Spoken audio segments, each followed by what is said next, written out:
Le jour de l'anniversaire de sa fille, un millionnaire décide de la surprendre après des années d'absence. En arrivant à la modeste maison où elle vit, il trouve le silence et une atmosphère étrange. Guidé par une voix au loin, son monde s'effondre.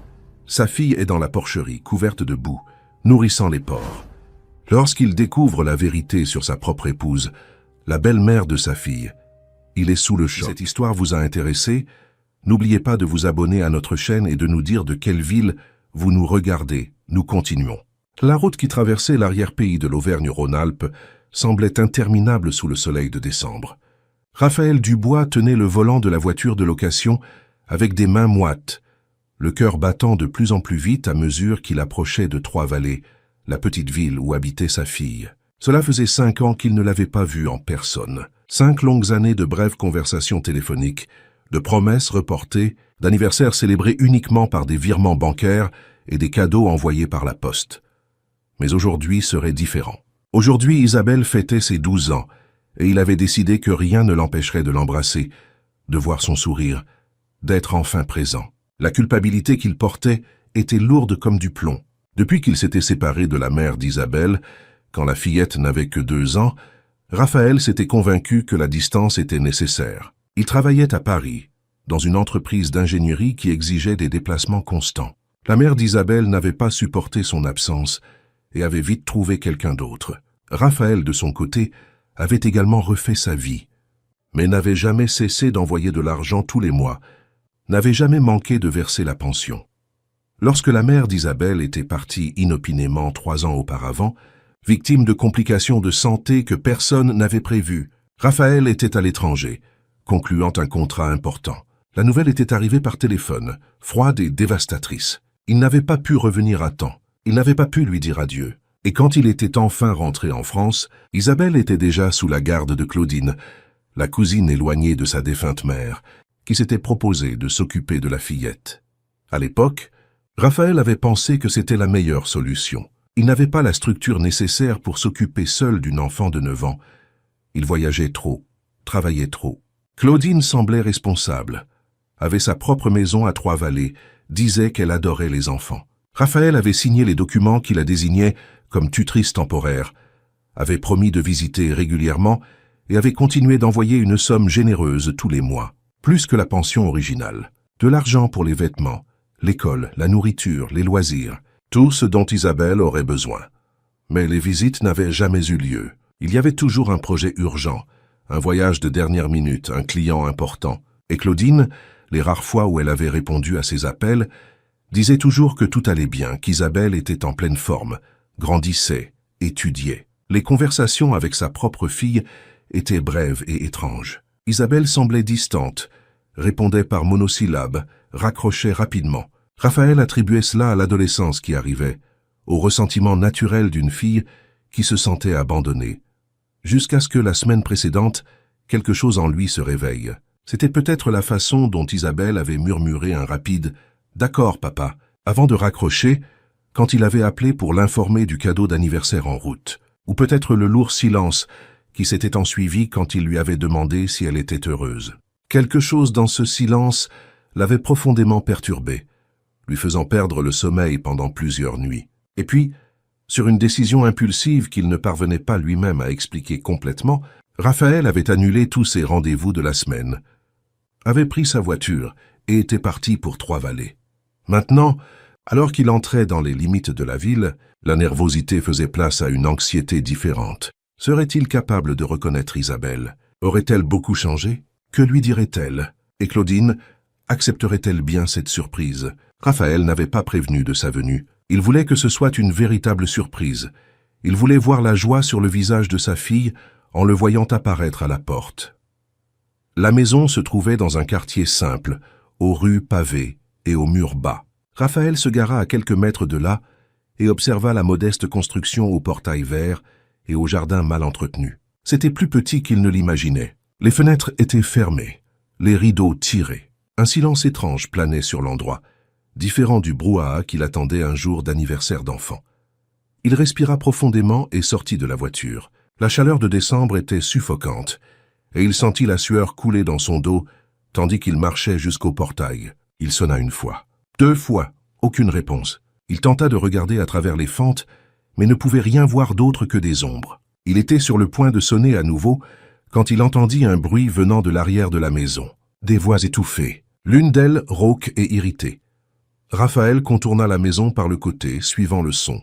Le terrain à l'arrière était plus grand qu'il ne le semblait de face, avec une vaste arrière-cour qui se terminait par ce qui ressemblait à un petit enclos à cochons improvisés. L'odeur âcre atteignit ses narines avant même qu'il ne voie complètement la scène. Et puis lorsque ses yeux se posèrent enfin, le monde sembla s'arrêter. Là, penchée sur un grand seau, se tenait une fillette trop maigre, vêtue de vêtements usés et les pieds nus couverts de boue. Elle versait ce qui semblait être des restes de nourriture dans une mangeoire en bois, tandis que 3 cochons s'approchaient en grognant. Ses cheveux, que Raphaël se souvenait châtains et ondulés, étaient attachés en une queue de cheval désordonnée, terne et sans vie. Mais ce fut son visage, lorsqu'elle se tourna légèrement, qui brisa le cœur de Raphaël en 1000 morceaux. C'était Isabelle, son Isabelle, mais si différente, si changée. Les yeux qu'il gardait en mémoire, brillants et curieux, semblaient maintenant éteints, enfoncés dans des cernes violets. Ses joues étaient creuses, ses bras trop minces. Elle se mouvait lentement, comme si chaque geste exigeait un effort immense. Raphaël ouvrit la bouche pour l'appeler, mais le son resta coincé dans sa gorge. C'est alors qu'une autre silhouette apparut à la porte arrière de la maison. Claudine. Elle était différente des photos que Raphaël avait vues. Plus lourde, le visage durci et les bras croisés dans une posture qui émanait autorité et froideur. « Dépêche-toi, gamine inutile !» cria-t-elle, la voix tranchante comme une lame. « Les cochons ne se nourrissent pas seuls. Et après, tu as encore le sol de la cuisine à récurer. Ne pense pas que tu vas rester là toute la journée juste parce que c'est ton anniversaire. Un anniversaire ne paie pas les factures, ne met pas de nourriture sur la table. » Raphaël sentit la bile lui monter à la gorge. Isabelle ne répondit pas, se contentant d'incliner la tête et de continuer sa tâche, les épaules courbées sous un poids invisible. C'est alors qu'elle tourna le visage et le vit. Ses yeux s'écarquillèrent. Sa bouche s'ouvrit dans un soupir silencieux. Le seau tomba de ses mains, répandant les restes sur le sol. « Papa » murmura-t-elle, la voix si basse que Raphaël l'entendit à peine. Il fit un pas en avant, les bras déjà tendus pour l'embrasser, mais Isabelle recula. La peur qui traversa son visage était indubitable. Elle regarda rapidement Claudine, qui observait maintenant la scène avec les yeux plissés et une expression d'alarme mal dissimulée. « Raphaël, quelle surprise !» dit Claudine, la voix subitement mielleuse, faussement joyeuse. « Vous n'aviez pas prévenu de votre venue. Si j'avais su, j'aurais préparé quelque chose de spécial. » Il l'entendit à peine. Ses yeux étaient fixés sur Isabelle, sur la façon dont elle tremblait, sur la façon dont elle gardait la tête basse, évitant son regard. « Que diable se passe-t-il ici ?» demanda Raphaël, la voix plus forte qu'il ne l'avait voulu. « Pourquoi ma fille nourrit-elle des cochons pieds nus le jour de son propre anniversaire ?» Claudine descendit les marches de la véranda avec un calme étudié. « Oh, Raphaël, vous savez comment c'est. Les enfants doivent apprendre la responsabilité. Isabelle aide aux tâches ménagères, c'est bon pour son caractère. Ce n'est rien de grave. » Rien de grave. Raphaël sentit la colère bouillir dans ses veines. Elle est trop maigre. Regardez-la. Quand l'avez-vous emmenée chez le médecin pour la dernière fois? Isabelle leva enfin les yeux, et ce que Raphaël y vit le déchira.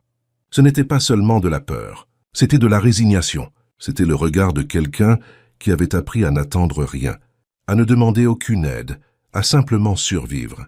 « Je m'occupe très bien d'elle », répondit Claudine, la voix maintenant avec une pointe d'irritation. « Vous ne pouvez pas simplement apparaître ici après des années et commencer à porter des accusations. Où étiez-vous quand elle avait besoin d'un père? Où étiez-vous quand elle pleurait la nuit en appelant sa mère? J'étais là.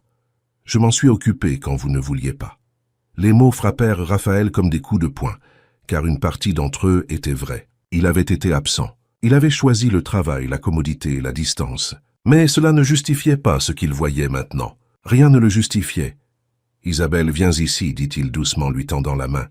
Mais la fillette ne bougea pas. Elle resta là, immobile entre l'enclos à cochons et la maison, ses yeux allant de Raphaël à Claudine comme un animal acculé sans échappatoire.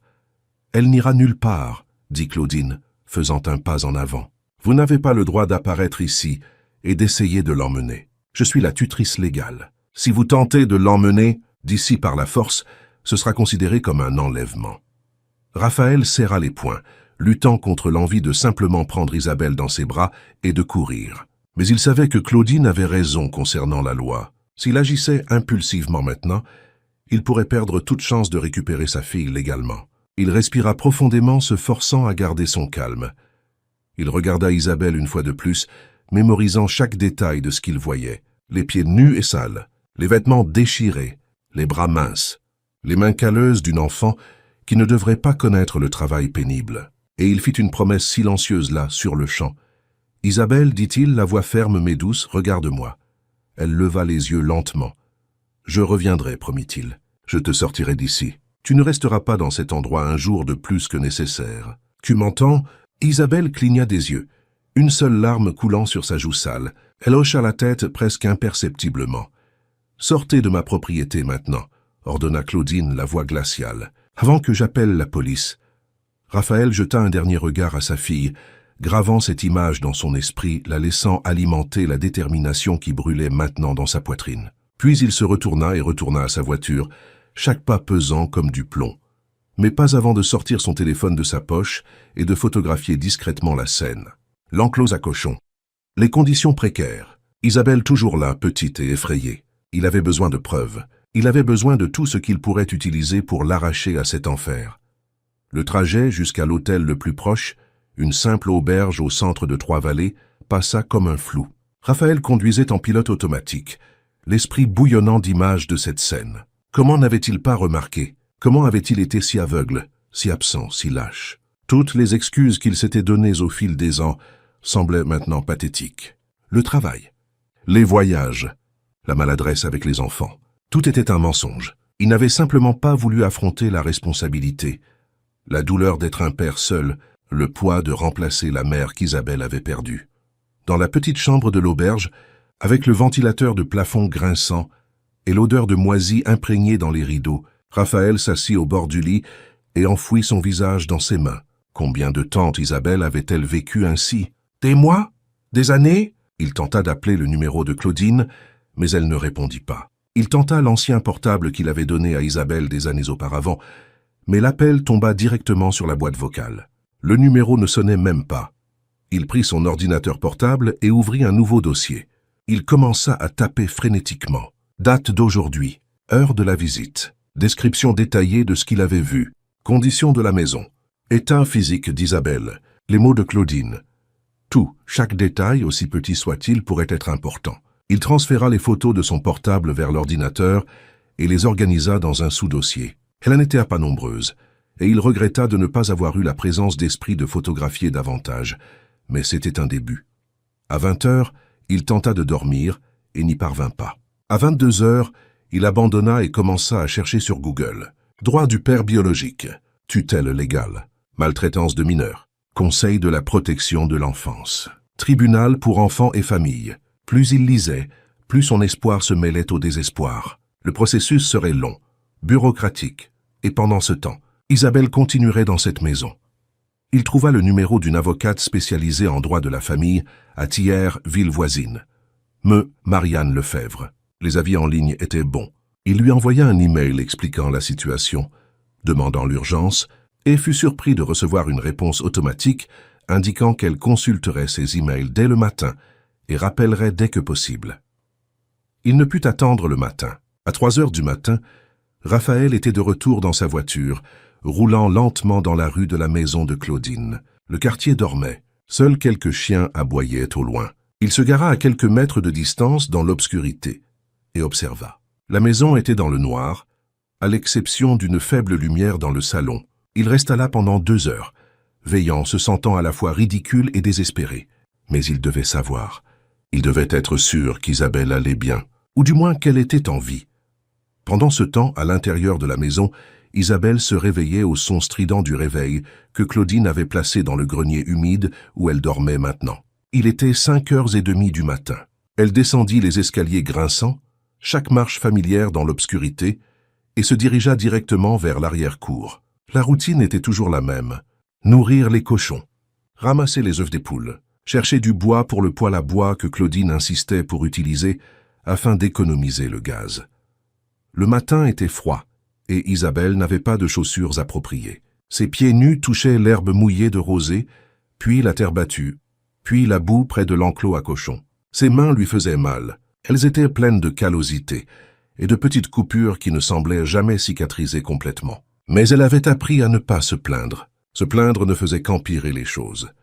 Après avoir nourri les animaux, elle entra dans la cuisine et commença à récurer le sol. Claudine aimait que le carrelage brille, et Isabelle devait utiliser ses mains, un vieux chiffon et du savon en pain pour obtenir le résultat attendu. Son dos lui faisait mal à cause de la position courbée, mais elle continua. Elle continuait toujours.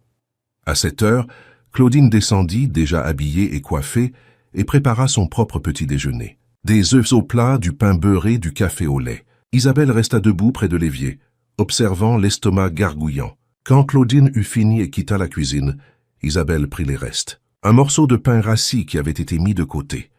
Les bords brûlés des œufs. Elle mangea rapidement, debout, toujours alerte pour ne pas être surprise en train de manger sans permission. Vers 8 heures, elle dut aller à l'école. Claudine l'emmenait parfois en voiture, mais pas aujourd'hui. Aujourd'hui, elle devrait marcher les 2 kilomètres pour s'y rendre. Isabelle prit son vieux sac à dos, vérifia si le cahier était toujours là, et sortit par la porte d'entrée sans rien dire. Claudine ne leva même pas les yeux de son portable. Le chemin jusqu'à l'école était connu, mais Isabelle ne l'aimait jamais. Cela signifiait que les gens la regardaient. Cela signifiait qu'elle devait faire semblant que tout allait bien. Cela signifiait sentir l'odeur de la nourriture dans les maisons qu'elle traversait et savoir qu'elle n'aurait rien de tel en rentrant chez elle. À l'école, tout était différent et en même temps pareil. Les autres enfants riaient, jouaient, se plaignaient des devoirs. Isabelle s'asseyait au fond de la classe, silencieuse, faisant de son mieux pour ne pas attirer l'attention. Mais il y avait toujours quelqu'un qui remarquait. Il y avait toujours un commentaire sur ses vêtements usés, sur l'odeur qui émanait d'elle après une journée à travailler avec les cochons, sur ses baskets trouées qu'elle essayait de cacher en recroquevillant ses pieds sous le pupitre. En cours de mathématiques, Madame Véronique posa une question. Isabelle connaissait la réponse. Elle connaissait toujours les réponses. C'était une bonne élève malgré tout, mais elle ne leva pas la main. Parce que lever la main signifiait que les gens la regarderaient. Cela signifiait qu'ils pourraient remarquer les callosités, les ongles sales, les égratignures sur ses bras. Alors elle resta silencieuse, regardant son cahier, pendant qu'un autre élève répondait. À la pause déjeuner, elle s'assit seule dans un coin de la cour. Elle n'avait qu'un petit morceau de pain, qu'elle avait gardé du petit déjeuner. Elle mangea lentement, le faisant durer tandis qu'elle voyait les autres élèves avec leur boîte à lunch pleine, échangeant des sandwichs, partageant des biscuits, riant ensemble. Une fille de sa classe, Julie, passa près d'elle avec un groupe d'amis. Elle regarda Isabelle avec un mélange de pitié et de malaise, mais ne s'arrêta pas. Personne ne s'arrêtait jamais. C'était comme si Isabelle était invisible, ou pire, comme si elle était un rappel inconfortable que de mauvaises choses arrivaient et que personne ne voulait y penser. Madame Véronique observait de loin. Elle avait remarqué les changements chez Isabelle au cours des dernières années. La fillette qui était arrivée à l'école 3 ans auparavant était différente. Elle parlait davantage, souriait parfois, avait des amis. Maintenant, elle était une ombre, trop maigre, trop silencieuse, avec des vêtements qui n'étaient clairement pas changés assez souvent. Et ses mains. Madame Véronique avait vu les mains d'Isabelle lorsqu'elle avait rendu un devoir la semaine précédente. Elles étaient calleuses comme celles d'un adulte qui travaille au champ. Ce n'étaient pas les mains d'une enfant de 12 ans. Véronique avait tenté de parler à Isabelle plusieurs fois, lui demander si tout allait bien à la maison, si elle avait besoin d'aide, mais la fillette détournait toujours le regard et murmurait que tout allait très bien. La professeure savait que non. Mais que faire? Elle n'avait pas de preuves concrètes. Elle n'avait rien vu d'autre qu'une enfant négligée, et malheureusement ce n'était pas aussi rare que cela devrait l'être. Pourtant, ce jour-là, voyant Isabelle si seule, si petite dans ce coin de la cour, Madame Véronique prit une décision. Elle commencerait à documenter. Dates, observations, tout ce qui pourrait être utile si et quand il serait nécessaire d'intervenir. Ce n'était pas grand-chose, mais c'était quelque chose. Pendant ce temps, à l'extérieur de l'école, Raphaël était garé. Il avait suivi le chemin qu'il imaginait qu'Isabelle prendrait pour arriver là. Il voulait la voir dans un environnement normal, loin de Claudine, loin de cette horrible arrière-cour. Il voulait s'assurer qu'elle allait à l'école, qu'elle avait au moins cela. Il la vit entrer, son sac à dos lourd sur ses épaules courbées. Il vit comment elle marchait la tête basse, comment elle évitait le regard des autres enfants, et il sentit son cœur se serrer une fois de plus. Sa fille ne devrait pas être comme ça. Elle ne devrait pas marcher dans le monde comme si elle s'excusait d'exister. Il attendit la fin des cours. Lorsque les élèves commencèrent à sortir, il fut attentif, et puis il la vit. Mais elle n'était pas seule. Claudine était venue la chercher. Elle se tenait près du portail, les bras croisés, le visage masqué par la vigilance. Isabelle la vit, et Raphaël observa comment le corps de la fillette se raidit immédiatement, comment ses pas devinrent plus lents, plus hésitants. Raphaël sentit une rage viscérale. Claudine était là non pas parce qu'elle s'en souciait, mais parce qu'elle savait qu'il était apparu. Elle marquait son territoire. Elle s'assurait qu'Isabelle ne lui parlerait pas, ne courait pas vers lui. Quand Isabelle passa devant Claudine et que les deux montèrent dans la voiture, Raphaël les suivit. Il garda ses distances, mais ne perdit pas le véhicule de vue. Elles rentrèrent à la maison, et il se gara à la même position qu'avant, observant à travers les fentes. Ce qu'il vit dans les heures suivantes lui fit ressentir un mélange de dégoût et de désespoir. À travers une petite ouverture dans le rideau de la cuisine, il parvint à voir une partie de ce qui se passait à l'intérieur. Claudine s'assit à table avec une assiette pleine. Du riz, des haricots, un généreux morceau de viande, de la salade. Isabelle était debout près du poêle, servant. Quand Claudine eut fini, elle poussa l'assiette vers la fillette. Raphaël vit Isabelle prendre l'assiette et commencer à gratter ce qui restait. Des os, de petits morceaux de graisse, les résidus de riz collés au fond. Il photographia. Même de loin, même avec la mauvaise qualité due à la distance et au rideau, il photographia. Il nota l'heure. Il écrivit dans son dossier numérique « Dîner servi à 19h30 ». La tutrice a mangé, normalement. L'enfant n'a reçu que les restes. Lorsque la nuit tomba complètement, Raphaël retourna à l'auberge. Il avait de nouvelles photos, de nouvelles notes, mais n'avait pas encore de plan complet. Il vérifia son email et trouva la réponse de Marianne Lefebvre. Elle lui demandait de se rencontrer le lendemain matin, dans son bureau à Thiers. Raphaël passa la nuit blanche une fois de plus, organisant tout ce qu'il avait collecté jusqu'à présent. Les photos, bien que de qualité moyenne, montraient clairement la situation. Il les imprima dans une imprimerie encore ouverte, payant un supplément pour le service de nuit. Il avait besoin de copies physiques. Il avait besoin de tout organiser de manière à ce que cela ne puisse être contesté ou perdu. À 7 heures du matin, il était déjà en route pour Thiers. Le bureau de Maître Marianne Lefebvre se trouvait dans un immeuble modeste au centre-ville, entre une pharmacie et un magasin de vêtements. Raphaël monta les escaliers jusqu'au 2e étage, le cœur battant fort. Ce serait sa première véritable tentative d'obtenir une aide légale. Tout dépendait de la façon dont cette réunion se déroulerait. La salle d'attente était petite mais propre, avec quelques chaises en plastique et de vieux magazines sur une petite table basse. Une réceptionniste aux cheveux gris le reçut avec un sourire professionnel et le fit attendre seulement quelques minutes avant d'être appelé. Marianne était une femme d'une quarantaine d'années, aux cheveux noirs attachés en chignon, des lunettes à monture rouge et une expression qui transmettait à la fois sérieux et empathie. Elle serra fermement la main de Raphaël et l'invita à s'asseoir. « Votre email était assez troublant. Monsieur Dubois, commença-t-elle, ouvrant un dossier où elle avait déjà imprimé l'email qu'il avait envoyé. Racontez-moi tout depuis le début, sans omettre de détails. J'ai besoin de comprendre complètement la situation avant que nous puissions élaborer une stratégie. » Raphaël respira profondément et commença. Il raconta la séparation, l'absence, comment la mère d'Isabelle était partie, et comment lui, lâchement, avait délégué les soins de sa fille à Claudine. Il raconta les 3 années de distance, les appels de plus en plus rares et froids. Et puis il raconta la visite d'hier, ce qu'il avait vu, l'état d'Isabelle. À chaque détail, Mère Marianne prenait des notes sur un bloc-notes jaune, fronçant les sourcils par moments, hochant la tête à d'autres. Quand Raphaël eut fini et montra les photos, elle les étudia en silence pendant de longues minutes. « C'est grave, dit-elle finalement, retirant ses lunettes et se massant l'arête du nez. Très grave. Nous avons des signes clairs de négligence, et possiblement de travail des enfants et de maltraitance. Mais, monsieur Dubois, je dois être franche avec vous. Votre absence ces dernières années va compliquer les choses. La tutrice légale va utiliser cela contre vous. Elle argumentera que vous avez abandonné l'enfant et que vous voulez maintenant jouer au père. Je sais, admit Raphaël, la voix chargée de culpabilité. Je sais que j'ai été absent, mais je n'ai pas abandonné Isabelle. J'ai toujours envoyé de l'argent, j'ai toujours tout payé. Je n'ai simplement pas été physiquement présent, et ce fut une erreur terrible. Une erreur que je passerai le reste de ma vie à essayer de corriger. L'argent ne suffit pas, monsieur Dubois, dit Marianne gentiment mais fermement. Un enfant a besoin de présence, de soins, d'amour. Mais ce qui importe maintenant, c'est que vous êtes là. Vous êtes prêt à vous battre. Et nous avons des preuves que la situation actuelle d'Isabelle est insoutenable. Cela nous donne une base pour travailler. Elle prit un nouveau papier et commença à faire une liste.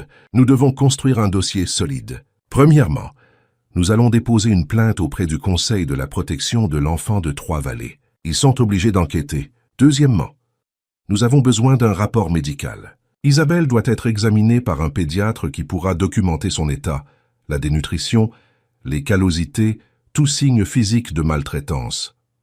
Comment vais-je y parvenir si Claudine ne le permet pas? Demanda Raphaël, sentant la frustration monter.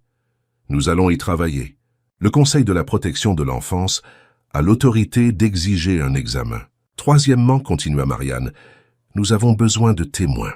Quelqu'un d'autre que vous qui ait vu ce qui se passe. Des voisins, des professeurs, toute personne qui pourrait corroborer votre version. Raphaël réfléchit. L'école. La professeure a dû remarquer quelque chose. Et peut-être les voisins. Il avait vu une dame âgée dans la maison d'à côté, regarder par la fenêtre quand il surveillait hier. Peut-être qu'elle avait vu des choses aussi. Il y a une voisine, dit-il. Je ne connais pas son nom, mais elle habite la maison d'à côté. Et la professeure d'Isabelle. Je pense qu'elle a dû remarquer quelque chose. Excellent. Nous allons chercher ces personnes. Et monsieur Dubois. Marianne le regarda dans les yeux, son expression sérieuse. Préparez-vous. Cela ne sera ni rapide ni facile. Claudine va se défendre. Elle engagera un avocat. Elle tentera de vous discréditer. Et pendant tout ce processus, Isabelle continuera de vivre avec elle, à moins que nous puissions obtenir une mesure d'urgence, ce qui n'arrivera que si nous avons des preuves très solides de danger imminent. Raphaël sentit le désespoir lui serrer la poitrine. Combien de temps cela peut-il prendre? Des mois. Peut-être un an, selon la façon dont le processus se développera. Mais si nous travaillons bien, si nous construisons un dossier solide, nous pouvons accélérer les choses. La priorité est la sécurité d'Isabelle. Je paierai ce qu'il faut, dit Raphaël. Je me fiche du coup. Je veux juste récupérer ma fille. Marianne hocha la tête. Nous allons commencer aujourd'hui. Je prépare la documentation pour le Conseil de la protection de l'enfance. Vous retournez à Trois-Vallées et tentez très prudemment de parler aux voisins. Ne soyez pas invasif, ne forcez rien. Expliquez simplement la situation et voyez si quelqu'un est prêt à aider. Et voyez si vous pouvez obtenir le contact de la professeure. Raphaël quitta le bureau avec un mélange d'espoir et de terreur. Il avait un plan maintenant, mais le temps jouait contre lui. Chaque jour qui passait était un jour de plus pour Isabelle dans cet horrible endroit. De retour à Trois-Vallées, il passa l'après-midi à essayer de trouver le courage de frapper à la porte de la voisine. Finalement, à 17 heures, quand il vit la dame sortir pour arroser les plantes dans le jardin de devant, il s'approcha. « Excusez-moi, madame, dit-il, essayant de paraître le moins menaçant possible. Mon nom est Raphaël. Je suis le père d'Isabelle, la fillette qui habite ici à côté. » La dame, qui devait avoir environ 70 ans, aux cheveux blancs et aux mains tremblantes, le regarda avec prudence. « Je sais qui vous êtes. Je vous ai vu hier à espionner par la fenêtre. » Raphaël sentit son visage chauffer de honte, mais ne nia pas. « Je suis désolé si je vous ai effrayé. C'est que je suis inquiet pour ma fille. J'ai des raisons de croire qu'elle est maltraitée par sa tutrice, et j'ai besoin d'aide pour le prouver. » L'expression de la dame changea.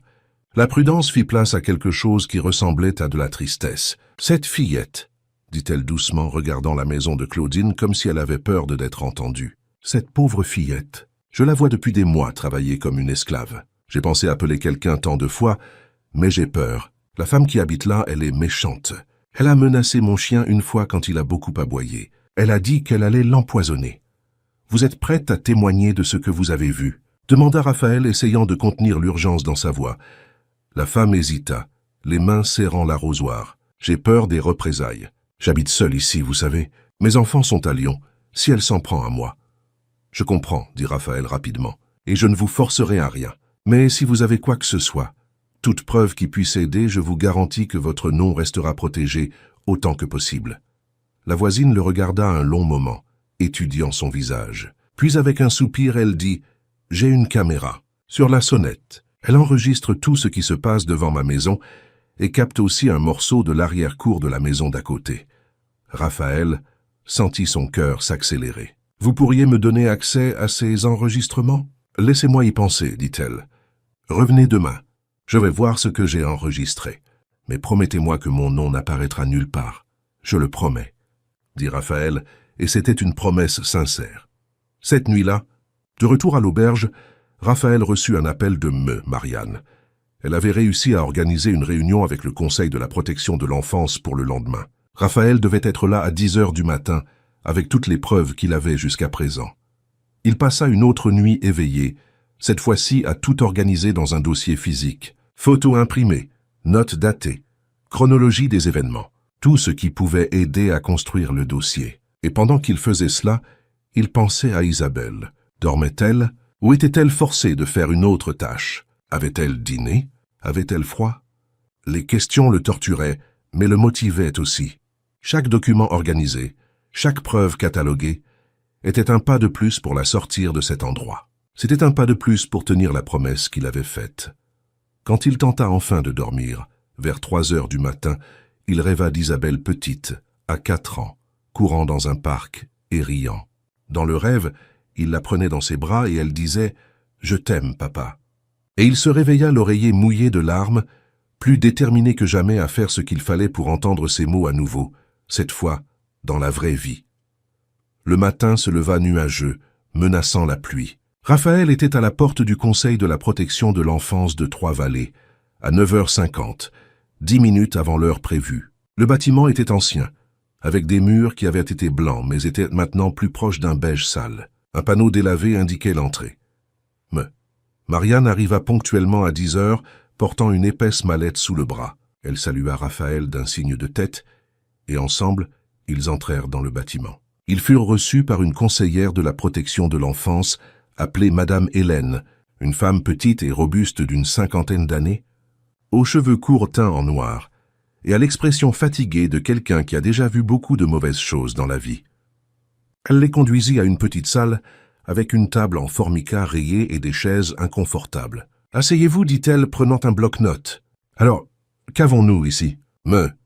Marianne commença à exposer le cas avec une précision professionnelle. Elle parla de l'absence de Raphaël, la reconnaissant ouvertement, mais se concentra ensuite sur ce qui importait, les conditions dans lesquelles Isabelle vivait. Elle passa les photos à Madame Hélène, qui les examina en silence, le visage se durcissant à chaque image.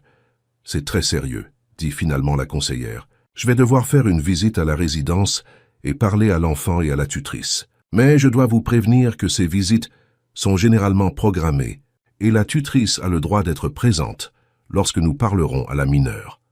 Avec tout le respect que je vous dois. » Marianne intervint. « Mais c'est précisément pourquoi de nombreux cas comme celui-ci passent inaperçus. Si la tutrice est informée de la visite à l'avance, elle aura le temps de préparer l'enfant, de nettoyer la maison, de créer une façade. Nous avons besoin d'une visite surprise. » Madame Hélène soupira. « Je comprends, maître. Mais nous avons aussi des protocoles à suivre. Je ne peux pas simplement envahir une maison sans préavis, à moins qu'il y ait un risque imminent pour la vie. » « Et comment définissez-vous le risque imminent ?» demanda Raphaël, incapable de contenir son irritation. « Ma fille est utilisée comme une esclave. Elle est dénutrie, elle est maintenue dans des conditions inhumaines. Si ce n'est pas un risque imminent, alors qu'est-ce que c'est ?» La conseillère le regarda avec un mélange de compassion et de frustration. « Monsieur Dubois, je ne fais pas les règles. J'essaye simplement de travailler à l'intérieur de celle-ci pour aider le plus d'enfants possible. Je vais faire ceci. Je vais programmer une visite pour demain, mais je la ferai le plus tôt possible, à 7 heures du matin. Cela ne donne pas beaucoup de temps de préparation. Et je demanderai à un médecin du dispensaire local de nous accompagner pour faire une évaluation préliminaire de l'enfant sur place. C'est le mieux que nous puissions obtenir pour l'instant, » murmura Marianne à Raphaël qui acquiesça à contre-cœur. Après la réunion, alors qu'il retournait à la voiture, Marianne se tourna vers lui. « Avez-vous réussi à reparler à cette voisine ?» Raphaël regarda sa montre. « Pas encore, mais je vais y aller maintenant. Elle a dit de revenir aujourd'hui. Alors allez-y. Plus nous aurons de preuves avant la visite du Conseil de la protection de l'enfance demain, mieux ce sera. » Raphaël conduisit jusqu'à la rue de la maison de Claudine et se gara devant la maison de la voisine. Cette fois, Elle l'attendait déjà sur la véranda comme si elle avait vu sa voiture approcher. « Entrez vite, dit-elle, regardant nerveusement de tous les côtés. Je ne veux pas que quiconque me voie vous parler. » À l'intérieur de la maison, qui sentait la naphtaline et les fleurs séchées, la dame le conduisit à un petit bureau où elle avait un vieil ordinateur. « J'ai réussi à récupérer quelques enregistrements, » dit-elle, sa voix tremblante. « Il y a des choses là-dedans auxquelles je n'arrête pas de penser depuis que je les ai vues. Des choses qui me font me sentir mal de n'avoir rien fait avant. »« Vous n'avez aucune faute, » dit Raphaël gentiment. « Beaucoup de gens ont peur de s'impliquer. L'important est que vous aidiez maintenant. » Elle connecta une clé USB à l'ordinateur et commença à ouvrir des fichiers. « Il y a beaucoup de vidéos. Alors je vais vous montrer les pires. » Ici, elle cliqua sur un fichier daté d'il y a 2 semaines. Il était midi et le soleil était fort. L'image montrait une partie de l'arrière-cour de la maison de Claudine. Isabelle était là, portant un lourd seau rempli d'eau. Elle chancela sous le poids, luttant clairement pour ne pas le laisser tomber. Puis la voix de Claudine cria de l'intérieur de la maison, assez fort pour que la caméra capte. « Dépêche-toi, espèce d'inutile. Tu ne sers vraiment à rien. C'est pour ça que ta mère t'a laissé. » Raphaël sentit la bile lui monter à la gorge. Isabelle, dans la vidéo, trébucha et tomba, le seau déversant de l'eau partout. Claudine apparut à la porte, furieuse, et insulta la fillette avec des mots que Raphaël n'aurait jamais imaginé entendre être adressés à une enfant. Puis elle prit un tuyau et jeta de l'eau froide sur Isabelle, qui était par terre, trempée et tremblante. « Il y en a plus, » dit la voisine, cliquant sur un autre fichier. Celui-ci date d'1 mois. Il faisait nuit, environ 23 heures. Sur l'enregistrement, il pleuvait fort. Isabelle était dans l'arrière-cour, complètement trempée, essayant de ramasser des vêtements sur une corde à linge. Elle parvenait à peine à voir avec la pluie qui lui battait le visage, et ses mains tremblaient visiblement de froid. Claudine était sur la véranda couverte, au sec, hurlant des ordres. Elle semblait ivre, chancelant légèrement en gesticulant. « Et celui-ci, dit la voisine, la voix brisée, celui-ci est celui qui me hante le plus. » Elle cliqua sur une vidéo datée d'il y a seulement 3 jours, à 2h40 du matin. La caméra, même avec la faible lumière nocturne, capturait une partie d'une fenêtre latérale de la maison de Claudine. À travers la fenêtre ouverte, on pouvait voir ce qui semblait être la buanderie. Et par terre, enroulée dans un sac de nourriture vide, se trouvait Isabelle. Elle dormait là, tremblant de froid, les bras enroulés autour de son corps dans une tentative pathétique de se réchauffer. La vidéo continua pendant plusieurs minutes, et à aucun moment Claudine n'apparut pour voir comment la fillette allait. En fait, à un moment donné, la caméra capta un flash de lumière venant du salon, où vraisemblablement Claudine regardait la télévision, confortable et couverte, tandis qu'Isabelle gelait sur le sol froid de la buanderie. Raphaël ne put en regarder davantage. Il détourna le visage, les mains tremblantes. « Je peux avoir des copies de ces vidéos. J'ai déjà tout mis sur cette clé USB pour vous, » dit la voisine, retirant le dispositif de l'ordinateur. « Mais il y a une condition. Mon nom ne peut apparaître dans aucun document officiel. Je peux témoigner si c'est absolument nécessaire, mais je préfère que ce soit par écrit ou de manière anonyme. Je ferai tout ce que je peux pour protéger votre identité, » promit Raphaël, prenant la clé USB comme si c'était la chose la plus précieuse du monde. Avant qu'il ne parte, la voisine lui toucha le bras. « Sauvez cette fillette, » dit-elle, les yeux larmoyants. « Elle ne mérite pas ce qu'elle endure. Aucun enfant ne le mérite. »« Je le ferai, » répondit Raphaël, et cette fois cela sonna comme un serment. De retour à l'auberge, il connecta la clé USB à son ordinateur portable et regarda toutes les vidéos à nouveau, cette fois en prenant des notes détaillées. Horaire, date, description spécifique de ce que chaque vidéo montrait. Quand il arriva à la dernière vidéo, celle d'Isabelle dormant sur le sol de la buanderie, il mit l'image en pause et resta à fixer l'écran. Là était sa fille, 12 ans, seule, froide, effrayée, et il n'avait pas été là. Pas ces dernières années quand elle avait eu besoin de lui. Pas les nuits où elle pleurait probablement seule. Pas les jours où elle aurait dû jouer, étudier, être une enfant, mais était en train de porter de lourds seaux et de se faire insulter. Il commença à taper dans le dossier « Enregistrement numéro 3 ». 2h43 du matin. Isabelle trouvée dormant sur le sol de la buanderie, utilisant un sac de nourriture comme couverture. Température extérieure estimée à 15 degrés. Aucun signe de supervision ou de soin de la part de la tutrice. Pendant que l'enfant était dans ces conditions, la tutrice était dans le salon à regarder la télévision. Il envoya une copie de toutes les vidéos à Mrs. Marianne par email, avec un court message. « J'ai obtenu les preuves de la voisine. Elles sont dévastatrices. Je pense que nous avons ce qu'il nous faut. Sa réponse arriva quelques minutes plus tard. Excellent travail. Cela change tout. Je vais l'ajouter au dossier que je prépare. La visite du Conseil de la protection de l'enfance demain sera cruciale. Soyez là. Raphaël tenta de dormir mais n'y parvint pas. Il resta éveillé toute la nuit, surveillant la rue de la maison de Claudine depuis sa voiture, s'assurant qu'Isabelle allait bien, ou du moins aussi bien que possible compte tenu des circonstances. Vers 5 heures du matin, il vit la lumière de la cuisine s'allumer. Il vit la petite ombre d'Isabelle commencer un autre jour de travail forcé, et il se promit que ce serait l'un des derniers jours comme ça. Il ne permettrait pas que cela continue beaucoup plus longtemps. À 6h30, quand le ciel commença à s'éclaircir, il se rendit à une boulangerie proche et acheta du pain frais et du café. Il n'avait rien mangé depuis la veille, mais ne ressentait pas la faim. Il ressentait seulement une détermination féroce à mener cela jusqu'au bout, quoi qu'il en coûte. À cette heure précise, Raphaël était garé à une distance sûre de la maison de Claudine, observant l'arrivée de 2 voitures. L'une appartenait au Conseil de la protection de l'enfance, avec Madame Hélène, et un autre conseiller, un homme grand nommé Julien. L'autre était celle d'un médecin du dispensaire local, le docteur Fernand, un homme d'âge moyen avec une mallette noire. Raphaël voulait être à l'intérieur, mais Mose Marianne avait été clair. Sa présence pourrait compliquer les choses à ce moment-là. Il devait laisser le Conseil de la protection de l'enfance faire son travail. Alors il resta là, les mains serrant le volant, imaginant ce qui se passait à l'intérieur de cette maison. À l'intérieur, la situation était tendue. Claudine avait ouvert la porte encore en pyjama, clairement prise par surprise. « Qui êtes-vous? Que voulez-vous ici à cette heure ?» Madame Hélène montra sa carte d'identité. « Nous sommes du Conseil de la protection de l'enfance. Nous avons reçu une dénonciation de maltraitance concernant la mineure Isabelle Dubois, qui réside à cette adresse. Nous avons besoin d'entrer et de parler à l'enfant. » Le visage de Claudine devint rouge. « C'est absurde. Qui a fait cette dénonciation? C'était cet homme, n'est-ce pas? Le père qui a abandonné sa propre fille et veut maintenant apparaître en portant des accusations. « Madame, s'il vous plaît, calmez-vous. » Julien intervint. « Pouvons-nous entrer ?» Claudine hésita, mais savait que refuser ne ferait qu'aggraver les choses. « Entrez !» grommela-t-elle, ouvrant la porte.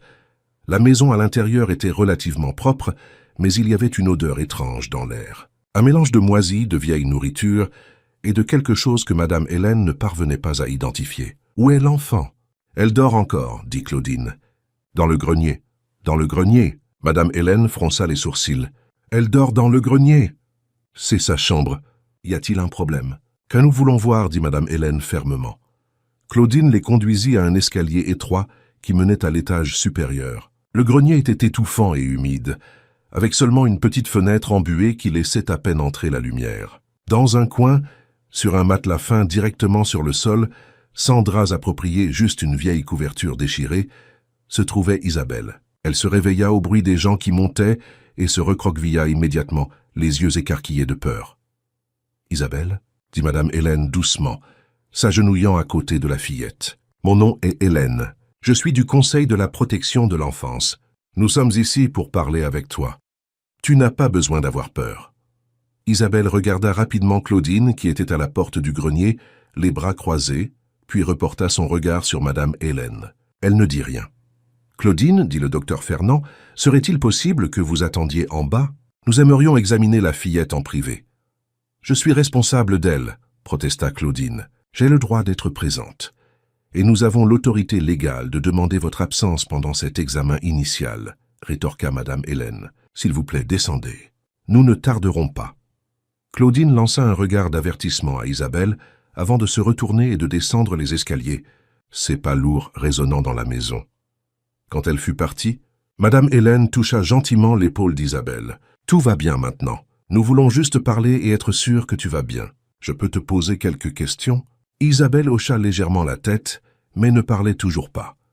Le docteur Fernand commença l'examen physique.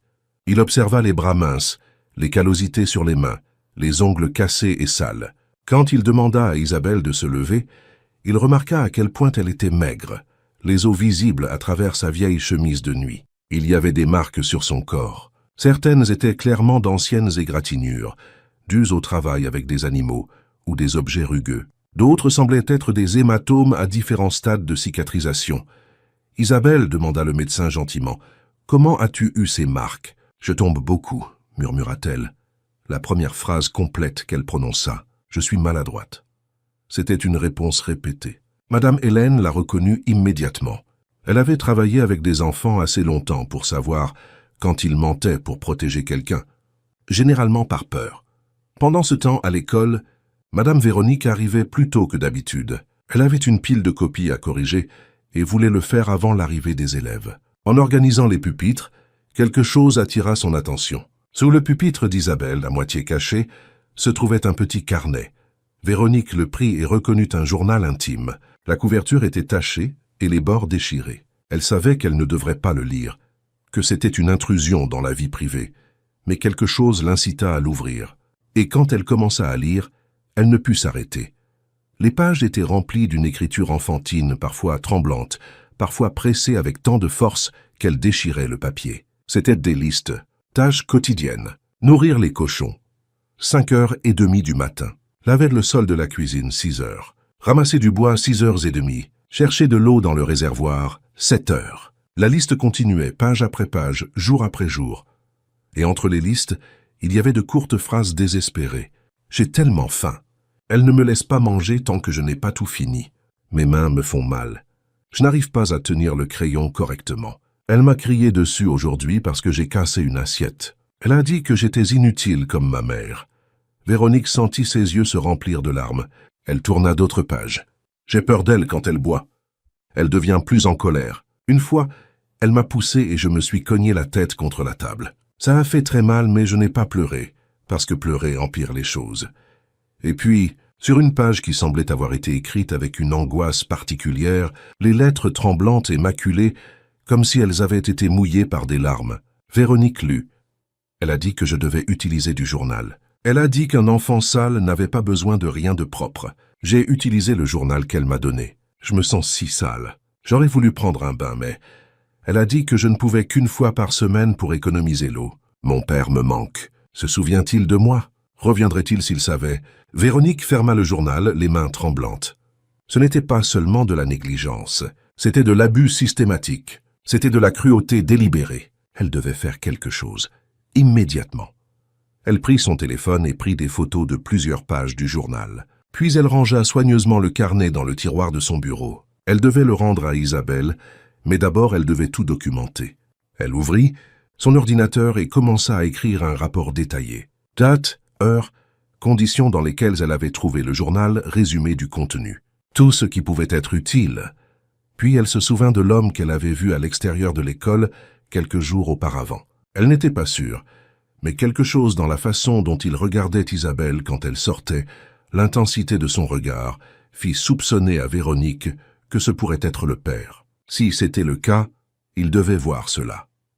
Elle fit une recherche rapide dans le système de l'école et trouva les coordonnées des parents d'Isabelle. Il y avait un numéro et un email du père, Raphaël Dubois. Sans y penser à deux fois, Véronique commença à écrire un email. « Monsieur Dubois, mon nom est Véronique Almeida. Je suis professeur d'Isabelle à l'école communale Jean Moulin. J'ai besoin de vous parler d'urgence au sujet de votre fille. J'ai trouvé quelque chose que vous devez voir. S'il vous plaît, contactez-moi le plus rapidement possible. Mon numéro est 06 78 92 45 34. » Elle envoya l'email et puis, regardant l'horloge, vit que les élèves commenceraient à arriver dans une demi-heure. Elle respira profondément, essayant de se ressaisir. Elle devrait faire semblant que tout était normal. Quand Isabelle arriverait, si elle venait aujourd'hui, elle devrait sourire et faire court comme si elle ne savait pas l'horreur que cet enfant vivait. De retour à la maison, l'examen était terminé. Le docteur Fernand avait une expression sombre quand il descendit les escaliers. Dans le salon où Claudine attendait impatiemment, il se tourna vers Madame Hélène et dit à voix basse, mais pas assez basse pour que Claudine n'entende pas. L'enfant est gravement dénutri. Il y a des signes clairs de travail physique pénible, inapproprié pour son âge. Plusieurs contusions à différents stades. Je dois faire un rapport complet, mais mon évaluation préliminaire est que cet enfant n'est pas correctement soigné. C'est ridicule, explosa Claudine. Elle est bien nourrie, elle a un toit sur la tête, elle va à l'école. Je fais tout pour elle. Alors pourquoi pèse-t-elle 10 kilos en dessous de son poids idéal pour son âge? Demanda calmement le docteur Fernand. Pourquoi ses mains sont-elles calleuses comme celles d'un travailleur agricole adulte? Pourquoi dort-elle dans un grenier humide, sans chauffage adéquat? Elle aide aux tâches ménagères, répéta Claudine, mais sa voix était moins assurée maintenant. Il n'y a rien de mal à cela. Les enfants doivent apprendre la responsabilité. Il y a une différence entre les tâches ménagères appropriées et le travail forcé, dit Madame Hélène. Et sur la base de ce que nous avons vu aujourd'hui et des dénonciations que nous avons reçues, nous allons ouvrir une enquête formelle. En attendant, Isabelle restera sous notre supervision. « Vous ne pouvez pas me l'enlever » cria Claudine. « Je suis la tutrice légale. » « Nous ne l'enlevons pas encore, clarifia Madame Hélène. « Mais nous allons renforcer notre surveillance. Il y aura des visites régulières, certaines sans préavis. Et si nous trouvons toute preuve supplémentaire de maltraitance, oui, nous retirerons l'enfant de cette maison. » Quand le groupe sortit, Raphaël, qui était toujours dans sa voiture, vit les expressions sur leur visage. Il savait qu'ils avaient vu quelque chose. Il savait que les choses avançaient, enfin. Il attendit que tout le monde soit parti et reçut alors un appel de Messarcy. Marianne. Raphaël, je viens de recevoir un appel du Conseil de la protection de l'enfance. La visite a confirmé une grande partie de ce que vous avez rapporté. Le médecin va émettre un rapport formel. C'est une grande victoire. Mais ce n'est pas encore fini. Claudine va réagir, soyez-en sûrs. Je sais, dit Raphaël. Je suis préparé. Bien. Parce que maintenant vient la partie difficile. Nous allons devoir aller au tribunal. Et cela signifie qu'Isabelle pourrait avoir à témoigner sur ce qu'elle a vécu.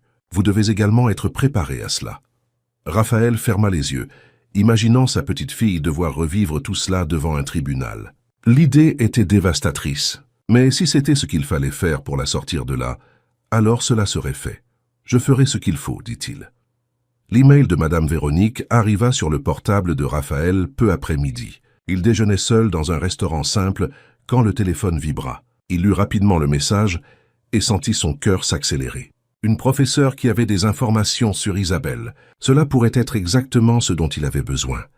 Il appela le numéro immédiatement. « Allô, Madame Véronique. C'est Raphaël Dubois. J'ai reçu votre email. » De l'autre côté de la ligne, sa voix parut soulagée. « Monsieur Dubois, merci d'avoir rappelé si vite. Je ne savais pas si je devais vous contacter. Mais après ce que j'ai trouvé aujourd'hui, je n'ai pas eu le choix. Je dois vous montrer quelque chose. Pouvez-vous me rencontrer? Je préfère ne pas parler au téléphone, bien sûr. Où et quand? Il y a un café près de l'école, le café de la place. Je peux vous y retrouver à 17h, après la fin de mon service. J'y serai, promit Raphaël. Le reste de l'après-midi s'éternisa. Raphaël tenta d'utiliser son temps de manière productive, mettant à jour son dossier, répondant aux emails de Marianne, mais son esprit était fixé sur la réunion à venir. Qu'est-ce que la professeure aurait trouvé? Serait-ce bon ou mauvais? Serait-ce suffisant pour renforcer le dossier? À 16h45, il était déjà assis à une table au fond du café de la place. Un établissement petit et accueillant avec des murs peints en jaune et une odeur de café frais dans l'air. Il commanda un expresso qu'il toucha à peine, les yeux fixés sur la porte. Madame Véronique arriva exactement à 17h, reconnaissable à la description qu'elle avait donnée par téléphone. Cheveux châtains attachés en chignon, lunettes de lecture suspendues à une chaîne autour du cou, un grand sac en bandoulière. Elle le repéra immédiatement et se dirigea vers la table, l'expression sérieuse.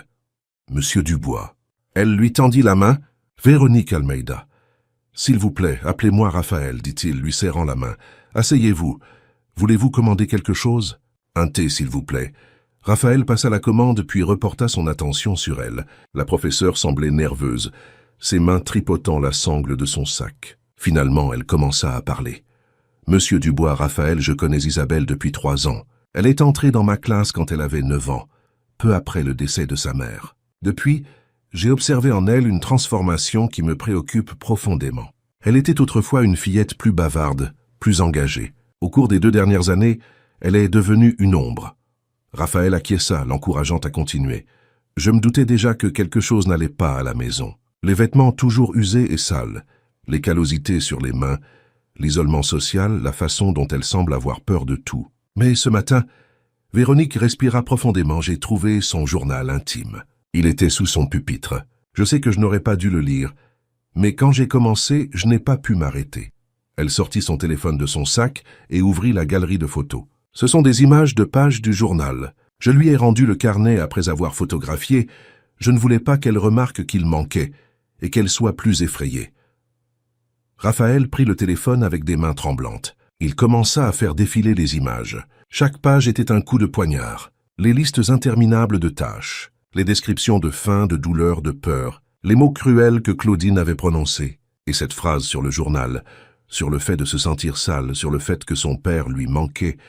Il ne put retenir ses larmes. Elles coulèrent sur son visage pendant qu'il lisait, et il n'essaya même pas de les essuyer. Véronique resta silencieuse et respectueuse, lui donnant le temps de digérer. « Je ne savais pas, dit Raphaël finalement, la voix rauque. Je ne savais pas que c'était si grave. J'ai échoué avec elle. J'ai complètement échoué. L'important maintenant, c'est que vous êtes là, dit Véronique gentiment.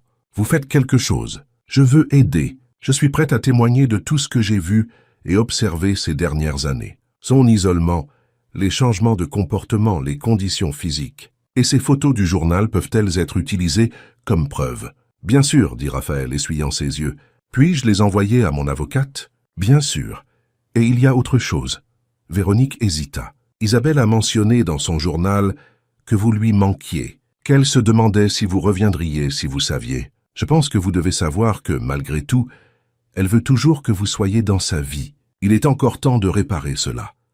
Raphaël acquiesça, ne faisant pas confiance à sa voix pour répondre. Véronique envoya toutes les photos à son email, puis écrivit son témoignage sur une feuille de papier. Elle décrivit les observations au fil des ans, les signes de négligence, les changements de comportement d'Isabelle, les conditions physiques. Elle signa à la fin et la remit à Raphaël. « Utilisez cela comme vous le souhaitez, dit-elle. Cette fillette mérite une chance d'être à nouveau une enfant. » Quand ils quittèrent le café, il était déjà presque 18 heures et le ciel s'assombrissait rapidement. Des nuages lourds s'accumulaient, annonçant une tempête. Raphaël remercia chaleureusement la professeure et retourna à l'auberge, le cœur lourd mais aussi plein d'espoir. Ils avaient tant de preuves maintenant. La vidéo de la voisine, le rapport préliminaire du médecin, le témoignage de la professeure, le journal d'Isabelle. Cela devait être suffisant.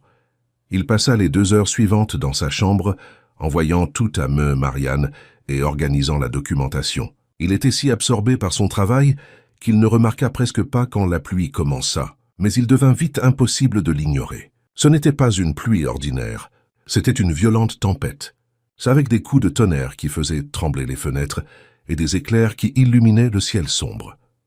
Raphaël regarda par la fenêtre et sentit une inquiétude inexplicable. Quelque chose n'allait pas. Il prit les clés de sa voiture et, suivant un instinct qu'il ne parvenait pas à expliquer, se rendit dans la rue de la maison de Claudine. La pluie était si forte que les essuie-glaces parvenaient à peine à suivre, et il ne voyait presque pas la route. Quand il arriva, il se gara et regarda la maison. Les lumières étaient allumées dans le salon et la cuisine, mais dans l'arrière-cour, sous la pluie torrentielle, il vit une petite silhouette. Isabelle. Elle était dans la cour, essayant de nettoyer la boue, complètement trempée. Et puis il vit Claudine à la porte, criant quelque chose qu'il ne pouvait pas entendre, à cause du bruit de la pluie. Mais il pouvait voir à son langage corporel que c'était agressif. Claudine fit un geste brusque et Isabelle trébucha, tombant dans la boue. Raphaël sortit de la voiture en courant, sans réfléchir, sans se soucier de la pluie. Isabelle vit sa voiture, le vit courir vers elle et quelque chose en elle se brisa. Elle se releva en titubant et courut. Elle courut sous la pluie, ses pieds nus s'enfonçant dans la boue, et se jeta dans ses bras. « Papa » sanglota-t-elle, s'accrochant à lui comme si elle se noyait et qu'il était la seule bouée de sauvetage. « J'ai peur. Je ne veux pas y retourner. S'il te plaît, ne me force pas à y retourner. » Raphaël l'enveloppa de son manteau, qu'il retira rapidement, sentant à quel point elle était froide, à quel point elle tremblait. « Tu n'y retourneras pas, promit-il, la voix ferme malgré l'émotion qui l'étouffait. « Plus jamais, je le promets. » Claudine courait vers eux maintenant, criant « Lâchez-la!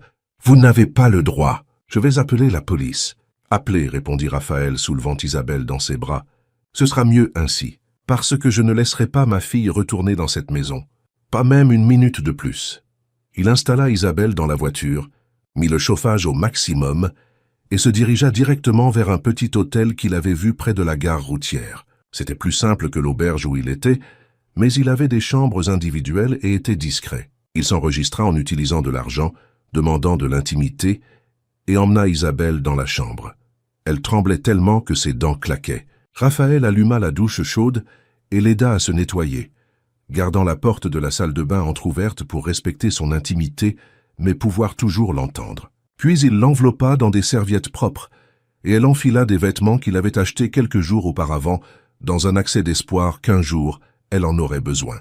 Il s'assit sur le lit à côté d'elle et prépara un verre de lait tiède qu'il avait demandé à la réception. Isabelle le but lentement, ses mains tremblant encore autour de la tasse. Quand elle eut fini, il demanda gentiment « Es-tu prête à me raconter tout ce qui s'est passé pendant ces années ?» avec Onaka. Quand Isabelle, enfin en sécurité, enfin loin de Claudine, commença à parler. Elle raconta comment au début Claudine avait été gentille, du moins devant les autres. Comment les choses avaient changé progressivement, devenant de plus en plus graves. Les tâches qui avaient commencé petites et avaient grandi jusqu'à ce qu'Isabelle passe plus de temps à travailler qu'à faire autre chose. La nourriture qui avait été réduite, jusqu'à ce qu'elle ne mange que des restes. Les punitions pour des erreurs minimes. Les nuits à dormir dans l'enclos à cochons quand Claudine buvait trop et décidait qu'Isabelle ne méritait pas d'être à l'intérieur. Raphaël enregistra tout sur son téléphone, avec sa permission. Chaque mot, chaque détail. Il était presque 22 heures quand elle finit enfin de parler, épuisée. Elle s'endormit là, dans le lit de l'hôtel, pour la première fois depuis des années véritablement en paix, tandis que Raphaël montait la garde, appelant Marianne et expliquant ce qui s'était passé. « Cela complique les choses, » dit Marianne, mais sa voix ne semblait pas en colère. En fait, elle semblait soulagée. Claudine a probablement déjà appelé la police et déposé une plainte pour enlèvement. Mais nous avons le témoignage d'Isabelle maintenant, enregistré. Nous avons le journal, les vidéos, le rapport médical. Demain matin, nous irons directement au tribunal pour enfants et demanderons une mesure de protection d'urgence. D'ici là, gardez Isabelle en sécurité et au chaud. Et Raphaël, ajouta-t-elle, vous avez fait ce qu'il fallait. Ne laissez personne dire le contraire. Raphaël raccrocha et regarda sa fille endormie. Elle semblait si petite, si fragile. Mais aussi, pour la première fois depuis qu'il l'avait revue, elle semblait en paix.